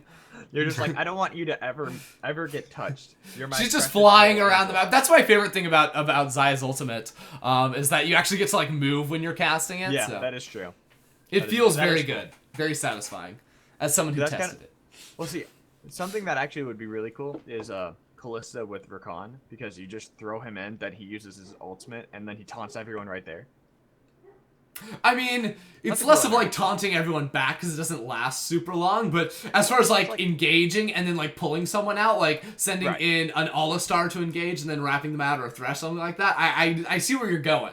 Yeah, you get it. Okay, so it is the Varus, and it's going to be Jace for Starforger to go Oh, we against don't know that Ziggs. just yet. We don't know that just yet. Oh, no, you're right. They can No, switch it up they- around on us. They did. Look at that. Boom. They switched it to Elise. Boom, You're right. there you go. All of a sudden, Divinity realized what worked for Integrity last game. Let's just get a lot of point-click or single-target crowd control, and we're going to fight pick with pick. Very true. But they got to be careful of the siege potential that a Ziggs brings, and how he doesn't really want to have anything to do with those fights. He's just like, that's cool. I just want to take towers and kill everything really fast. I don't know what Ziggs you've been watching, because that champion outputs a ridiculous amount of damage in team fights. You know, if those abilities are landing, if they group up for that Mega Inferno Bomb, can of course play multiple different aspects. That's one of the coolest things about Ziggs, I think, is that he can do a lot of different things really well. He has great siege potential, you mentioned. He has good team fighting, we mentioned. He has great anti-siege with his wave clear. No one remembers Season 4, or everyone probably remembers Season 4 when games lasted 60 plus minutes if there was a Ziggs in the game, just because you literally never made a proactive play. You just stood underneath your turret and cleared it away. But he is really well-rounded, I'd say. Yeah. I'm from the days of Season 2 when people were cheering over wards because no action would happen for about 60 minutes. Oh, Literally yes. nothing. So Season 4 is nothing back in my day. But anyways, we have the Gragas and the Bard being locked in. Gonna have the Gragas has the potential to flex, but Aeon gonna go for something a little bit more comfortable on that Bard. I mean, the Flex Gragas doesn't really do much for Integrity because they've already showed their jungler, they showed their top laner, so it doesn't really matter what position that champion does go into. They know that no matter what, it's going to have, you know, strong playmaking opportunities with the ultimate, with the Body Slam Flash, of course, at the same exact time, and, you know, we'll see where Divinity want to go here. Yeah, apparently they're gonna go for that Vladimir in the mid lane, locking that in for Starforger. And that's something that we haven't really seen that much. He's gotten a lot stronger. I don't remember him getting any nerfs recently, but he's kind of fallen off the flavor of the month. See, it's interesting you say that, because in solo queue and amateur scene, I think that I definitely agree with you. Competitively, still very, very valued up at sort of the top of the table alongside the Orianas of the world, the Aries, of course, at the same time. But I think it's a great champion when you know you're facing off against something like a Bard and the Ashe that can engage from very long distance. And of course, against the Ziggs especially, there's potential for early all-ins there with the Vladimir. It's one of the things that you just never really expect out of that champion, because before he sort of started coming back into the meta, it was this champion that didn't really have the best laning phase. He built tank, he just scaled, and then was unkillable late game. Now he builds straight AP. He's gonna all in you around the level 6 mark and do absurd amount of damage to your backline. Yeah, and going against something like Ziggs, you talked about having really good team fighting, being able to dodge away from those abilities, because that is where Ziggs, he has to land those. If he doesn't land those, that's pretty much all of his damage gone out the window. Gonna allow Starforger to really be able to go right onto that Yordle and try to pick away at him as often as possible. And I definitely want to keep our eyes on the top lane this time around too. Transparent, of course, on something with a little bit more global pressure. And last time around, he never used his teleport all too proactively. I remember it getting canceled out by Zanzwa. I remember him TPing up top lane to clear a minion wave while the rest of Divinity, or rather Integrity, tried to make a play down there around the bottom lane. So he's definitely got to be a lot more aware here with that Stand United, especially paired up with the Vladimir Elise, who are fantastic at turret diving if Divinity want to make a play in the bot lane around level 6. Yep. Things we're going to find out here in just a moment as we take a short little break and throw things over to our sponsors.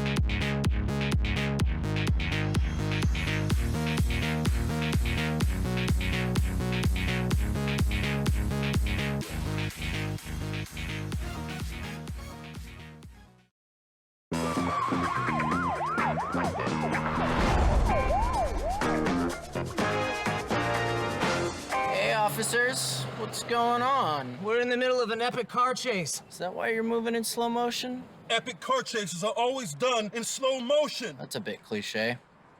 Going for a donut. Donut.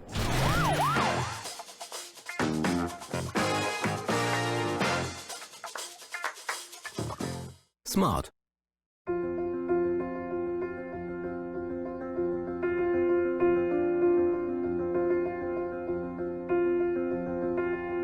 The moment the juice gently drips down your patty. When your taste buds meet real wholesome meat, that's when you know you're in a point of no return. You realize you're lost in the pleasures only a true meal can offer.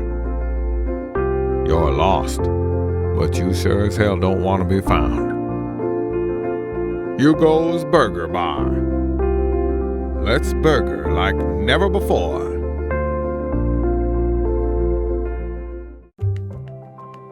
Life's about looking for little moments of happiness. Moments when we come out of the cold and into the welcoming warmth. Delicious leisurely mornings or long lazy afternoons where we dream sweet dreams and take the time to finally be ourselves. When you find these little moments of happiness, life becomes irresistible, a journey to be enjoyed. And Costa is there with you, every sip of the way.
Beep boop. I am Alex, magical voice, joined in by totally human Ender L for game number 2.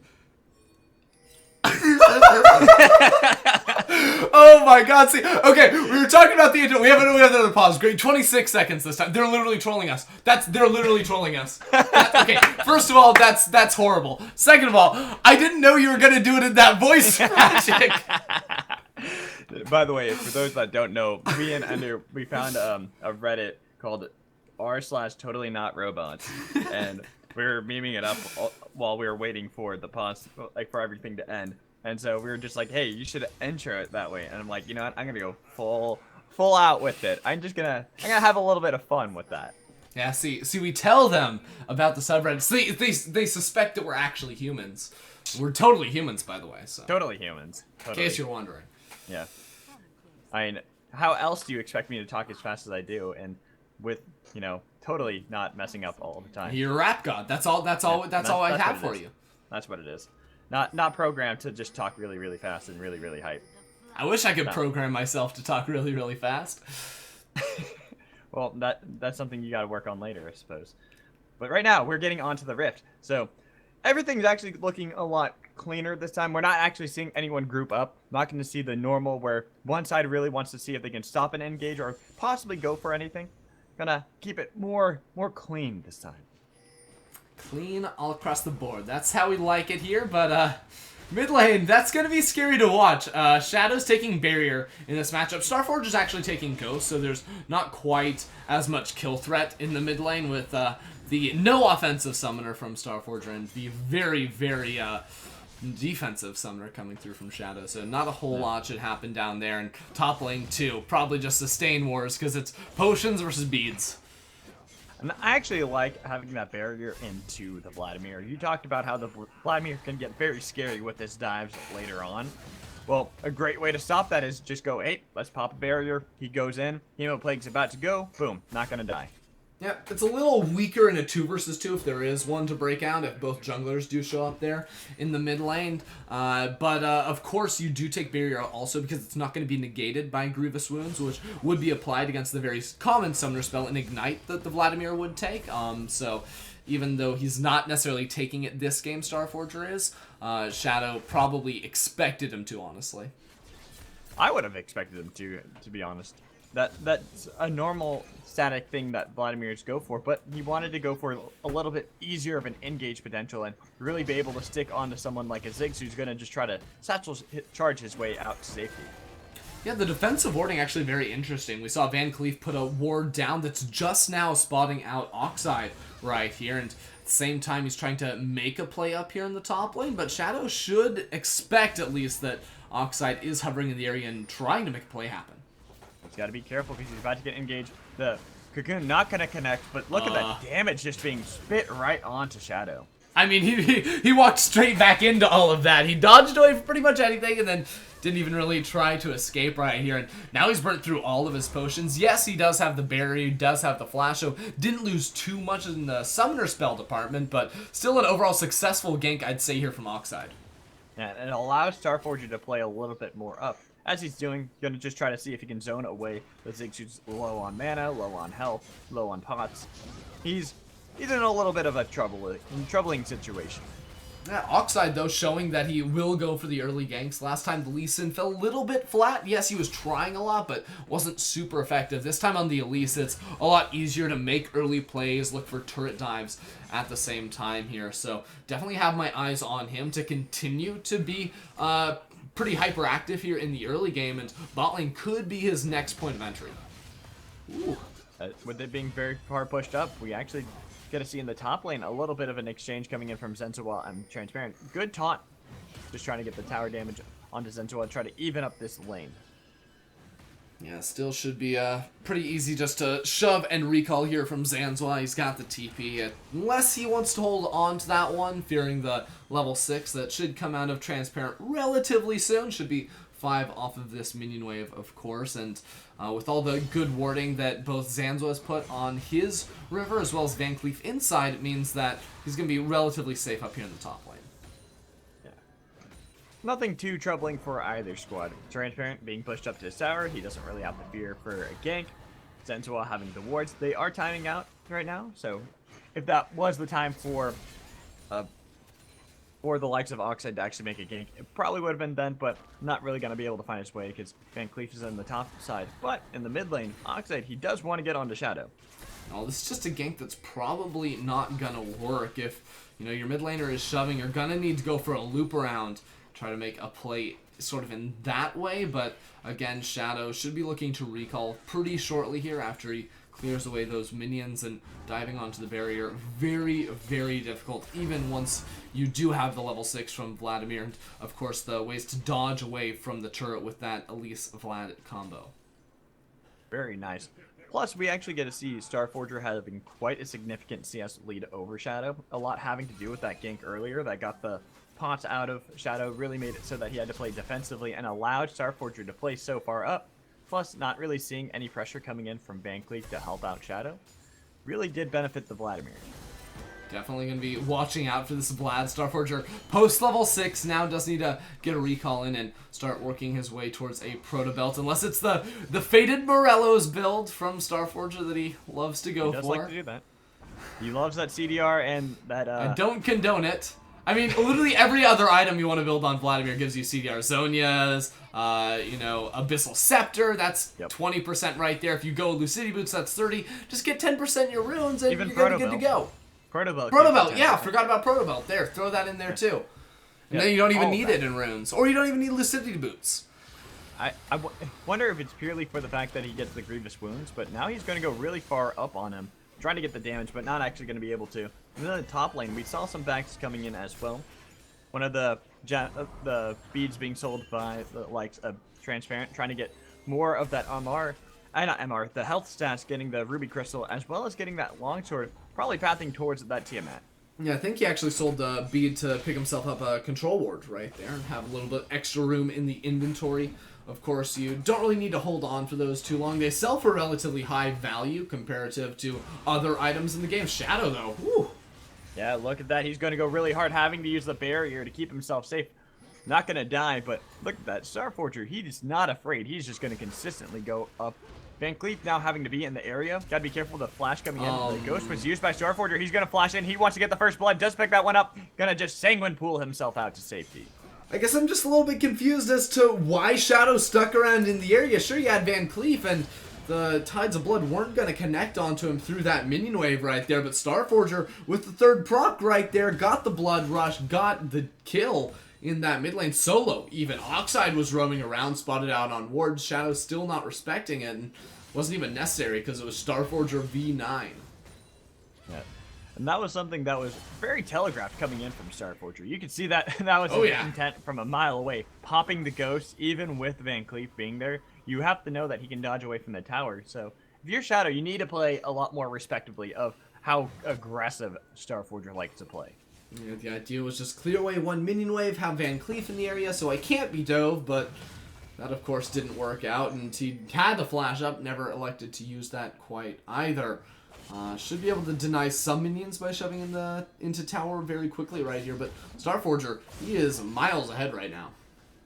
Yes, he is. About 20 CS up on his opponent. Now in the bot lane, we actually see that the Tempered Fate wasn't paired well, but Ra's going to be locked down forever. Getting the Stand United, trying to flash his way back in. The shields are there. He's still burning. Van Cleef going to be engaged on the heal coming in, trying to keep Van Cleef alive. Nobody dies today. Yeah, a couple of crazy things happened right there as the Inferno Bomb almost clipped, and now Transparent versus Zanzua.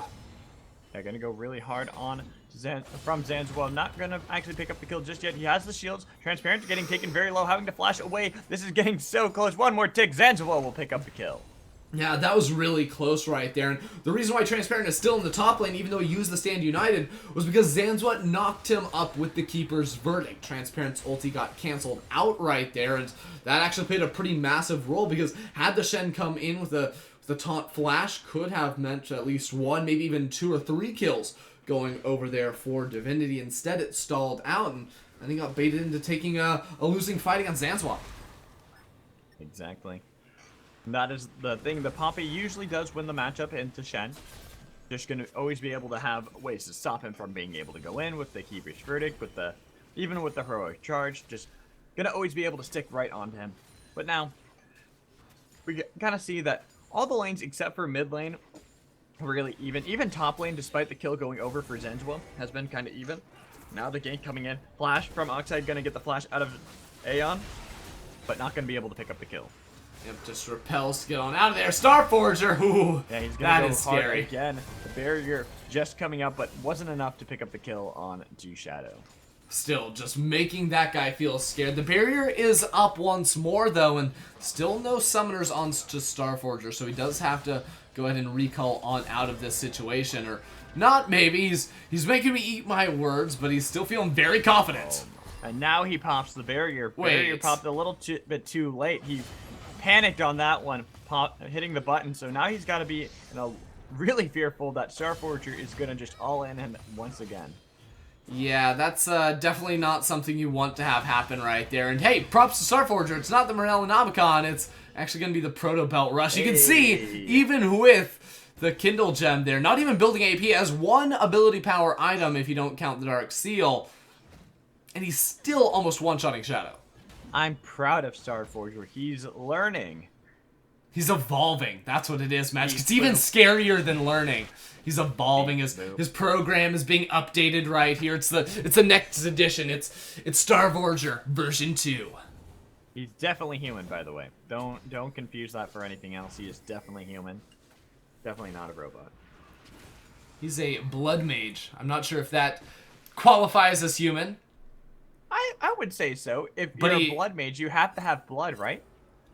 No, because he just like sort of pulls the blood out of people. Well, that's what I'm saying. He has blood. Yeah, that doesn't make you human. Dogs have blood. Some AI probably have blood somewhere. That I doubt. Dude, you never I'm know. not sure. They can just put it in there. Yeah, like, it doesn't have to be effective. They just got to use it. Very true. Well, so if it's human blood, does that make it human? Anyways, that's a whole that's a topic for a whole other thing. We're gonna get philosophical there. But right now, the thing that's surprising me the most is actually in the bot lane. We see that Ventus, he's gonna go for that Blade of the Ruin King build too, and I've seen a lot of people argue that Ginsu's build is actually a little bit better on him. I'm still a fan of the Blade of the Ruin King, and even with the Ginsus, I think that's typically purchased as a second item because you don't really have too much of the on-hit to make use of it. Of course, Ginsu's going to do more of that on-hit that you get from the Blade of the Ruin King, but I think my favorite build personally is going to be Blade of the Ruin King into, of course, the Renown's Hurricane, just for that maximum AoE shred.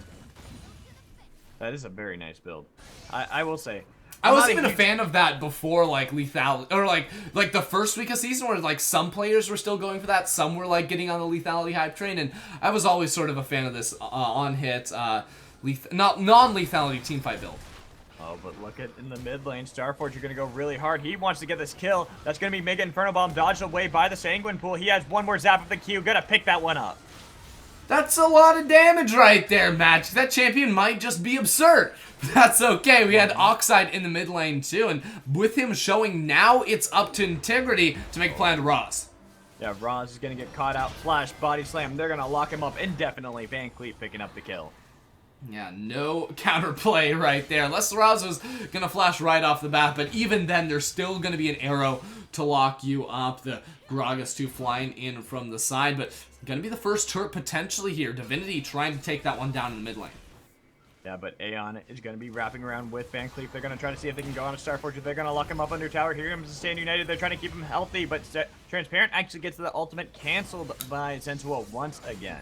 Yeah, pretty poor ultimate right there by Van Cleef. Could have knocked Starforger underneath the turret. Would have almost secured them that kill 100% right here. And I'd actually like to see Integrity try to make a play here on towards the Dragon. You know the mid lane's going to recall, but Transparent top lane. Yeah, Transparent top lane fighting Sensual. Here comes Oxide. They're going to knock out Transparent, but that doesn't really matter. The flash coming in from the Poppy. He's just trying to get to the tower. He will be able to make it, but they're going to trade that Infernal.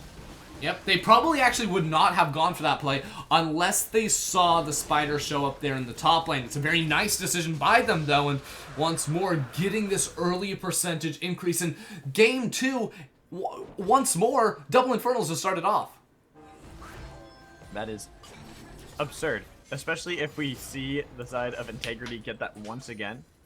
They're going to just be able to do so much damage, especially on Zod. Zod is the player to watch on the Integrity squad. We've seen that Shadow's been having a really rough time in this mid lane against Starforger, but Zod is the true carry. I mean, That's just the dream, right? To have 2 Infernal Drakes, but Shadow's doing anything but living the dream. That's 1 Q right there. They're just half HP as him. He is having a rough time, and he needs a Negatron Cloak. You just gotta build that, man. You're having such a brutal go with things here. Yeah, he wants to get that Morellonomicon to really be able to eat away at that healing potential of Starforger, but you're right. You have to survive the burst, let alone get him low enough to be able to kill him. Yeah, an interesting itemization choice too. The very early Executioner's Culling here from Zod, made up sort of by the fact that he does have that assist. You can see that he's still very equal in gold comparatively to Ventus AD down there in the bottom lane, but that's really a purchase only made here for Starforger. And Starforger able to get that first tower gold solo. He's so far ahead. He's 2-0 right now. Having the first tower gold, he's about 2,000 gold up on his opponent in that mid lane. I mean, he's legitimately solo carrying the game right now. His team isn't doing poorly by any means, but all they have to do is not fall behind, and he will put them in the backpack. It's a big one, and now they're going to play bot. Yeah, they're going to lock down Aeon forever and more. Oxide picking that easy kill. Yeah, very nicely done. I think actually even sending Starforger bottom lane there too would have been a good option to look for the dive onto Zod, and that seems to be the call right here. Van Cleef and Shadow are trying to rotate on down, but I'm not sure if they have enough time here unless they use that to clear the turret. The arrow did not connect. The Mega Inferno Bomb did enough, but Starforger going to engage onto Shadow. He's going to be able to run away. The Hemoplague does not connect on anyone. Starforger trying to see what damage he can do to Zod, but here comes Van Cleef, going to get dodged away by that Sanguine Pool. The rest of the members of Divinity just trying to get back to the away from the tower, as Transparent in the top lane is able to zone away Zanzawa. I mean, I don't know if I called that zoning away. Zanzawa could look for the dive onto him, and he's just putting down so much pressure to make sure Transparent cannot use the ultimate. He's the only thing, really, right now that's going well for Integrity to try and shut down this global playmaking potential from this squad. Exactly. If he's able to do that, but in the bot lane, the flash by Ventus. Oh, they caught him. The Cosmic Binding gonna lock him down. Here comes the Saiyan United. They're just trying to see if they can get Ventus into the back line, but here comes Transparent right on the Zod. Zod's gonna be burned away. Ventus gonna be the next one. They got the kill onto Aeon. Van Cleef alive and well, trying to get back to the tower. He does have the health. Gonna chug up some drink and be merry.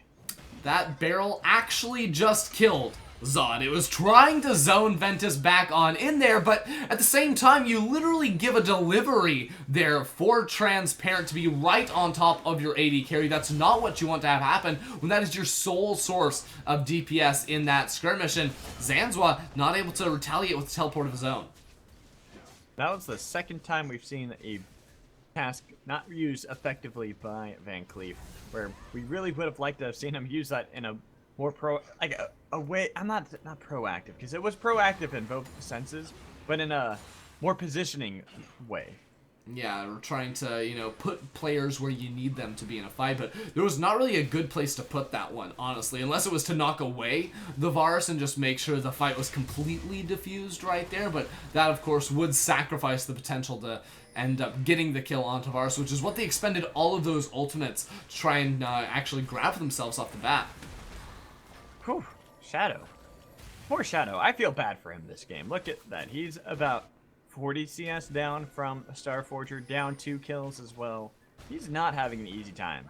Yeah, I mean, you don't have to feel too bad for him anymore now that this turret actually went down. Like, all he has to do is not shove up in the lane, just clear waves as they come into him. He's going to be more than happy. There's not too much more all-in potential from Starforger if Shadow positions correctly because of that Negatron cloak, of course. But the other option is just group up around him so he doesn't have to suffer the 1v1.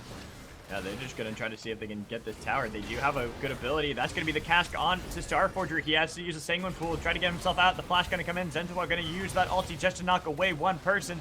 Taking a tower shot, but Mega Inferno Bomb going to be able to zone away. Almost get Starforger, almost getting the shutdown.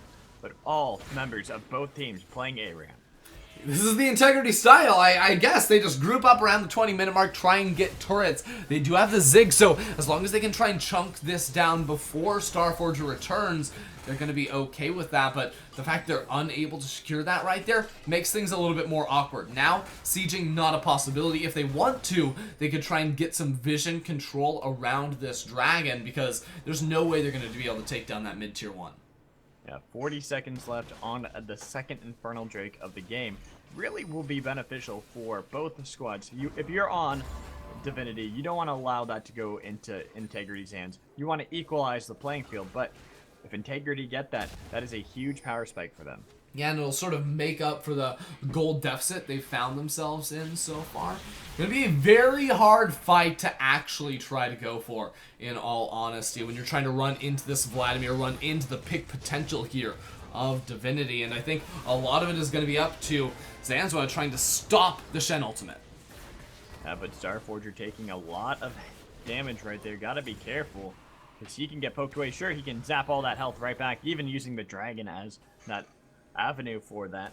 But now that the dragon's been aggroed, we actually see Oxide going in a little bit too far. He does have the ulti, gonna try to go right onto Shadow. Shadow's gonna be taken down by Oxide in the backline. Aeon trying to fight Transparent and Oxide. They get the kill onto Raz, but that might not be the person you need to save. Zod. Zod is getting zoned away by Transparent. Here comes the engage. They're trying to keep him alive, but the arrow gets the kill. The double kill was onto Starforger, but also onto Ventus. Ventus just going to use as much lockdown potential as possible. He does get the return onto Transparent. Ventus going to be the last one alive for the side of Divinity, but he's zoning away. He's just trying to see if he can get the flash. Gets the flash out of the Poppy. The damage is still there. Aeon gonna try to see what he can do as Ventus is getting engaged on the ace going over for Zanzawa. That was so nicely played right there. Aeon and Zanzua juggling the damage of Ventus so incredibly well, because that fight, even though they were ahead in numbers, they weren't able to take out one of the primary damage dealers. They got Starforger right away. That was fantastic. Ventus almost was able to turn things around for them right there, but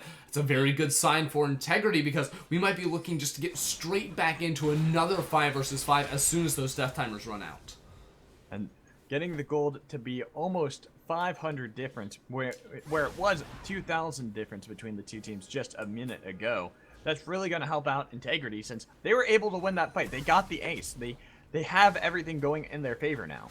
And that's a little bit of surprise, too, because you've got 2.5 completed items by Starforger against the 1.5 of Shadow. 2 full ones in the 80 carry role as well, while Zod is still trying to find his Runon's Hurricane right there. So if you take all that into account, you should assume Divinity would get that win, but now we gotta fight. Oxide gonna be locked down forever and more. He's gonna get blown up. Killing spree for Aeon. The flash coming in from Raz. He's gonna get himself to safety, but Infernal might be going right over to the hands of Divinity, but no, they're gonna go over on to Starforger. Starforger having to use the ghost to get away from that one. Just now take Integrity. the dragon.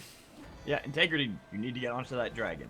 Yeah, there's no real reason to not take this one right now. Burst this down, but there will be a team fight. Transparent does have the stand united and could potentially use that onto Starforger. I thought he was going to look for the flank right there. Didn't end up doing that, though, because still 4 versus 5 would be pretty risky without Oxide. Zanzawa wasn't there, though. That is something to keep in mind. That there was a potential, but they had no idea where the Poppy was. Exactly. You can't go into that fight assuming that the Poppy isn't there when she's been in the fog of war for the last 15 seconds. Oh, but Ventus gotta be careful. That Zanzawa went for the engage. Temper Fake gonna land on 2 key members. They want to see if they can zone up, lock down Ventus, but he's getting the shield. Starforger in the thick of things. They got Zod. Aeon trying to get out of there. Shadow has no mana. Yeah, Shadow has no mana, but they're going to lock down Starforger. Rampage going for Aeon. He's the carry right now. Oxide going to go down to Van Cleef in the back line. Here comes the Mega Inferno Bomb. Going to pick up the kill onto Ventus. Zanzawa going to re-engage onto Transparent. They get the Rampage for the Poppy. Absolutely huge. Shadow somehow getting all of his HP and all of his mana back right there. Dangerous game coming up clutch for him in that team fight. The Morellonomicon at the same time doing a lot of work to keep him topped off in the mana pool. And they win that fight so decisively that they can stick around and siege down this tower. Yeah, only losing Zod. It looked really bad for them having lost that, but Zanzawa doing amazing work on the Poppy, able to get so many flanks and just keep people locked down forever and more. That goes to the tower. Ziggs, the zone potential, the sieging that he brings is just absolutely immaculate. Exactly, and I mean, 1-3 scorelines on both the carries from Integrity. Looks like they should be losing a lot of these fights, but as you mentioned, it's these backline divers, and actually it's been Aeon picking up a whole lot of kills here on the bar, doing a surprising amount of damage right there with the Frostfang only in his inventory to be able to come ahead in that, and the double Infernals too, sort of the hidden power as well that, honestly, Divinity are underestimating. By the way, Aeon is on a killing spree. I hope we realize that. He deserves it. He's 4-2, man, on Bard. 4-2-8 on Bard. we talked about this before, how I like damage dealing supports, but I don't consider Bard one of those. So it's kind of funny to see that happening right now. You know, Bard's interesting, right? Because you don't. He's not a Zyra, he's not a Malzahar, or even a Brand, but his burst potential with like a Q auto attack when he has some meeps on there. Oh, hold that thought. The arrow landing on Ventus. They're gonna use the Mega Inferno Bomb, but not timing that well with the charge. They get the kill. Here comes Zenzawa right into the middle of things. He's just gonna run at everyone, hit them with the hammer. Oxide wants to see if he can bite his way back into a victory, but the Redemption gonna heal up the rest of the members of Integrity. Divinity, they have to run. Starforger, doesn't matter how tanky you think you are, you can't fight 5 members. Well, there's only one damage dealer left now. It's Starforger. He's going to have to come up clutch because right now, it looks like Integrity want to position around this Baron. Unlike last game, though, it's a lot easier to bait this out on the red side, and they can just start it up and let Poppy do the zone work. They still do have Oxide alive. He has his smite. There is a potential for a steal. Down to about 50% health on the Baron. Here comes Transparent into the middle of everything. Doesn't land the taunt, but they're going to be able to keep Starforger alive for the time being. He flashes out, goes hard as the Vladimir. He wants to suck the life back out, but they get the dominating onto Zenzawa and get the kill onto Starforger for Zod. Oxide going to be the next one, sacrificed to the Barrel God. Pretty huge right there. 3 members down, and it's only Ventus alive. Roz has to go ahead and recall. There's no real way for this Vars to try and enter here into the pit. It's looking like it's Integrity's game to win. Yeah, they're playing a lot cleaner this time around. They were behind in the early game, but once it came to that mid game, they realized that they just need to sit down and shut up the other team, make it so that they can win much more cleanly. So funny, too, because Starforger in the laning phase was an absolute god. Now that we've actually entered the team fight phase, he's not been doing a whole lot. I'm wondering when that Zhonya's Hourglass is finally going to come out from him, because it really does feel like he needs another way to go untargetable, to be able to reset his cooldowns and maybe sustain just a little bit more, because he's been one of the first members to die every single time, and it's not even really been like he's had that opportunity to 100-0 someone in the backline. We also have to keep in mind he's going to have a lot harder time. The Executioner's Calling picked up really early on by Zod, plus the Morellonomicon from Shadows really does cut down his healing. Then you mix that in with the possibility of an Ignite from Aeon. That Vladimir's not gonna be loving his time in these fights. The Integrity are good to go. They're pretty well set up for that. Yeah, but Oxide takes a lot of damage from Van Cleef. He's gone for that Runic Echo. Is going to have to use the Repel. Here comes Aeon. They want to see if they can lock down Oxide, get the killing spree for Van Cleef. Yep, what goes up must come down. When there's no wards or blast cones or enemies to jump to, that was just a sitting duck right there, was Oxide. Look at all the minions right here. Zanz was up in the top lane too, and Divinity, there's no real way for them to engage other than Starforger just flashing in on the back line. Yeah, here comes the arrow landing onto Transparent. Going to use the Tempered Fate in the back line just as Zona wave draws. That's going to be a 4-man Hemoplague trying to heal up everyone they can. The Redemption going to come in. Starforger's taken out of the fight. He's just locked down, killed instantly. First one again, like you had mentioned. Yeah, and Zanzwa still in the top lane. That was a mistake that he made last game round, but this time it's just going so incredibly well here for Integrity. Top lane turret went down at the same exact time all this happened. And he's just going to keep up the push. They get themselves 2 inhibitors on 1 push. Now Ventus, he's getting in a really big world of hurt, having to flash out of that one. This is going to be the Nexus Towers already being wailed away at 29 minutes into the game. There goes one. Second one about to be going down. Yeah, and Van Cleef jumping up for Big Cask! Yeah, they want to see if they can keep the fight going on to Raj. Raj going to be knocked into the wall. They got the kill onto Oxide. Raj gets himself to the tower, but the hammer hitting up Ventus. They want to get it, but it doesn't matter because the Nexus will explode. That is going to be the series taken by Integrity. Yeah, a lot faster than in game 1, too, and they got off to a much worse start. That's the big surprise right here, because Integrity last time got the early lead and were struggling to close it out. This time round, it was the complete polar opposite. Fell behind early, then grouped up and won teamfight after teamfight after teamfight until the game just ended at 29 minutes. Exactly. Sometimes that's how you have to play it. You just have to keep getting the kills and just keep winning. If you know you have that teamfight potential, which they had. They just got every pick that they possibly needed, and this time Zod was on point with those arrows. Yeah, absolutely. Running a a similar composition in the sense that they were trying to find some picks right here, but outside of that, Aeon looking fantastic on the Bard. I think Zanzua stepped up to the plate even more in this number 2 than last game as well, and it says a lot that integrity of the damage charts is all very, very equal. Surprising that Poppy did the most on the team, but everyone's sort of at the same rank, and that means a lot when a team is all on the same page. They don't have to rely on one specific member of them to carry, because when the time is necessary, they can all step up and deliver. Exactly, and to even jump on that point even more, we see Starforger. He's at the top of the damage charts all across the board, but you talked about it in the fights before they were happening. Yes, he was always getting picked off first. He was the person dying, so it really hindered the ability for Divinity to really do anything.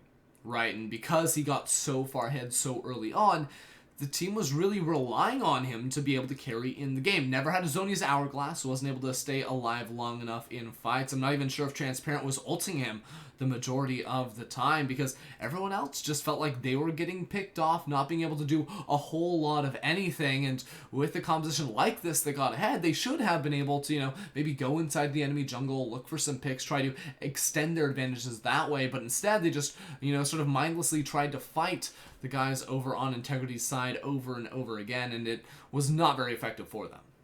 And at the end of the day, we have a clean at 2-0 going Integrity's way. They're going to be able to continue on in the losers bracket. Well, Divinity, unfortunately for them, they're going to be sent home. Congratulations to Integrity for playing well fought. And Divinity, congratulations for making it this far in the tournament. But now we are going to throw it over really quickly before we get into our next series, which will be between Event Horizon, formerly known as Edge, and Haze, to find out who is going to be making it to the grand finals and who is going to have to be fighting against Integrity in our next match. So guys, don't go anywhere.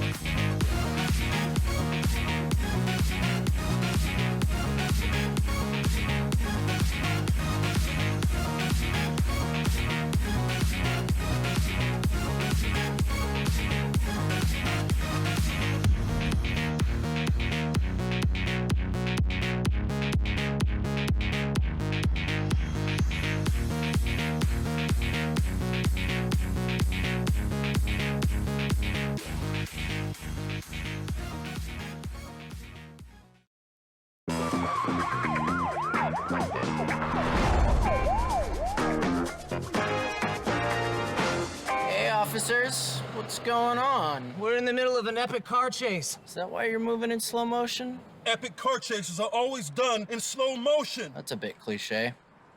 Going for a donut. Donut.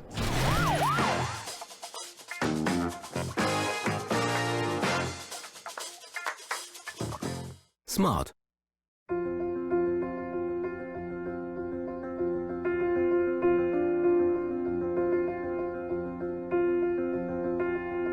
The moment the juice gently drips down your patty.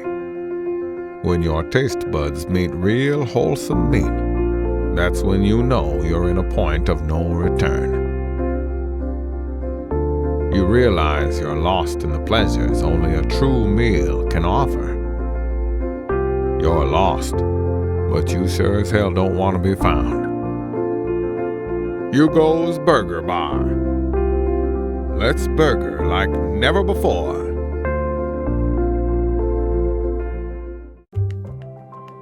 Life's about looking for little moments of happiness. Moments when we come out of the cold and into the welcoming warmth. Delicious leisurely mornings or long lazy afternoons where we dream sweet dreams and take the time to finally be ourselves. When you find these little moments of happiness, life becomes irresistible, a journey to be enjoyed. And Costa is there with you, every sip of the way.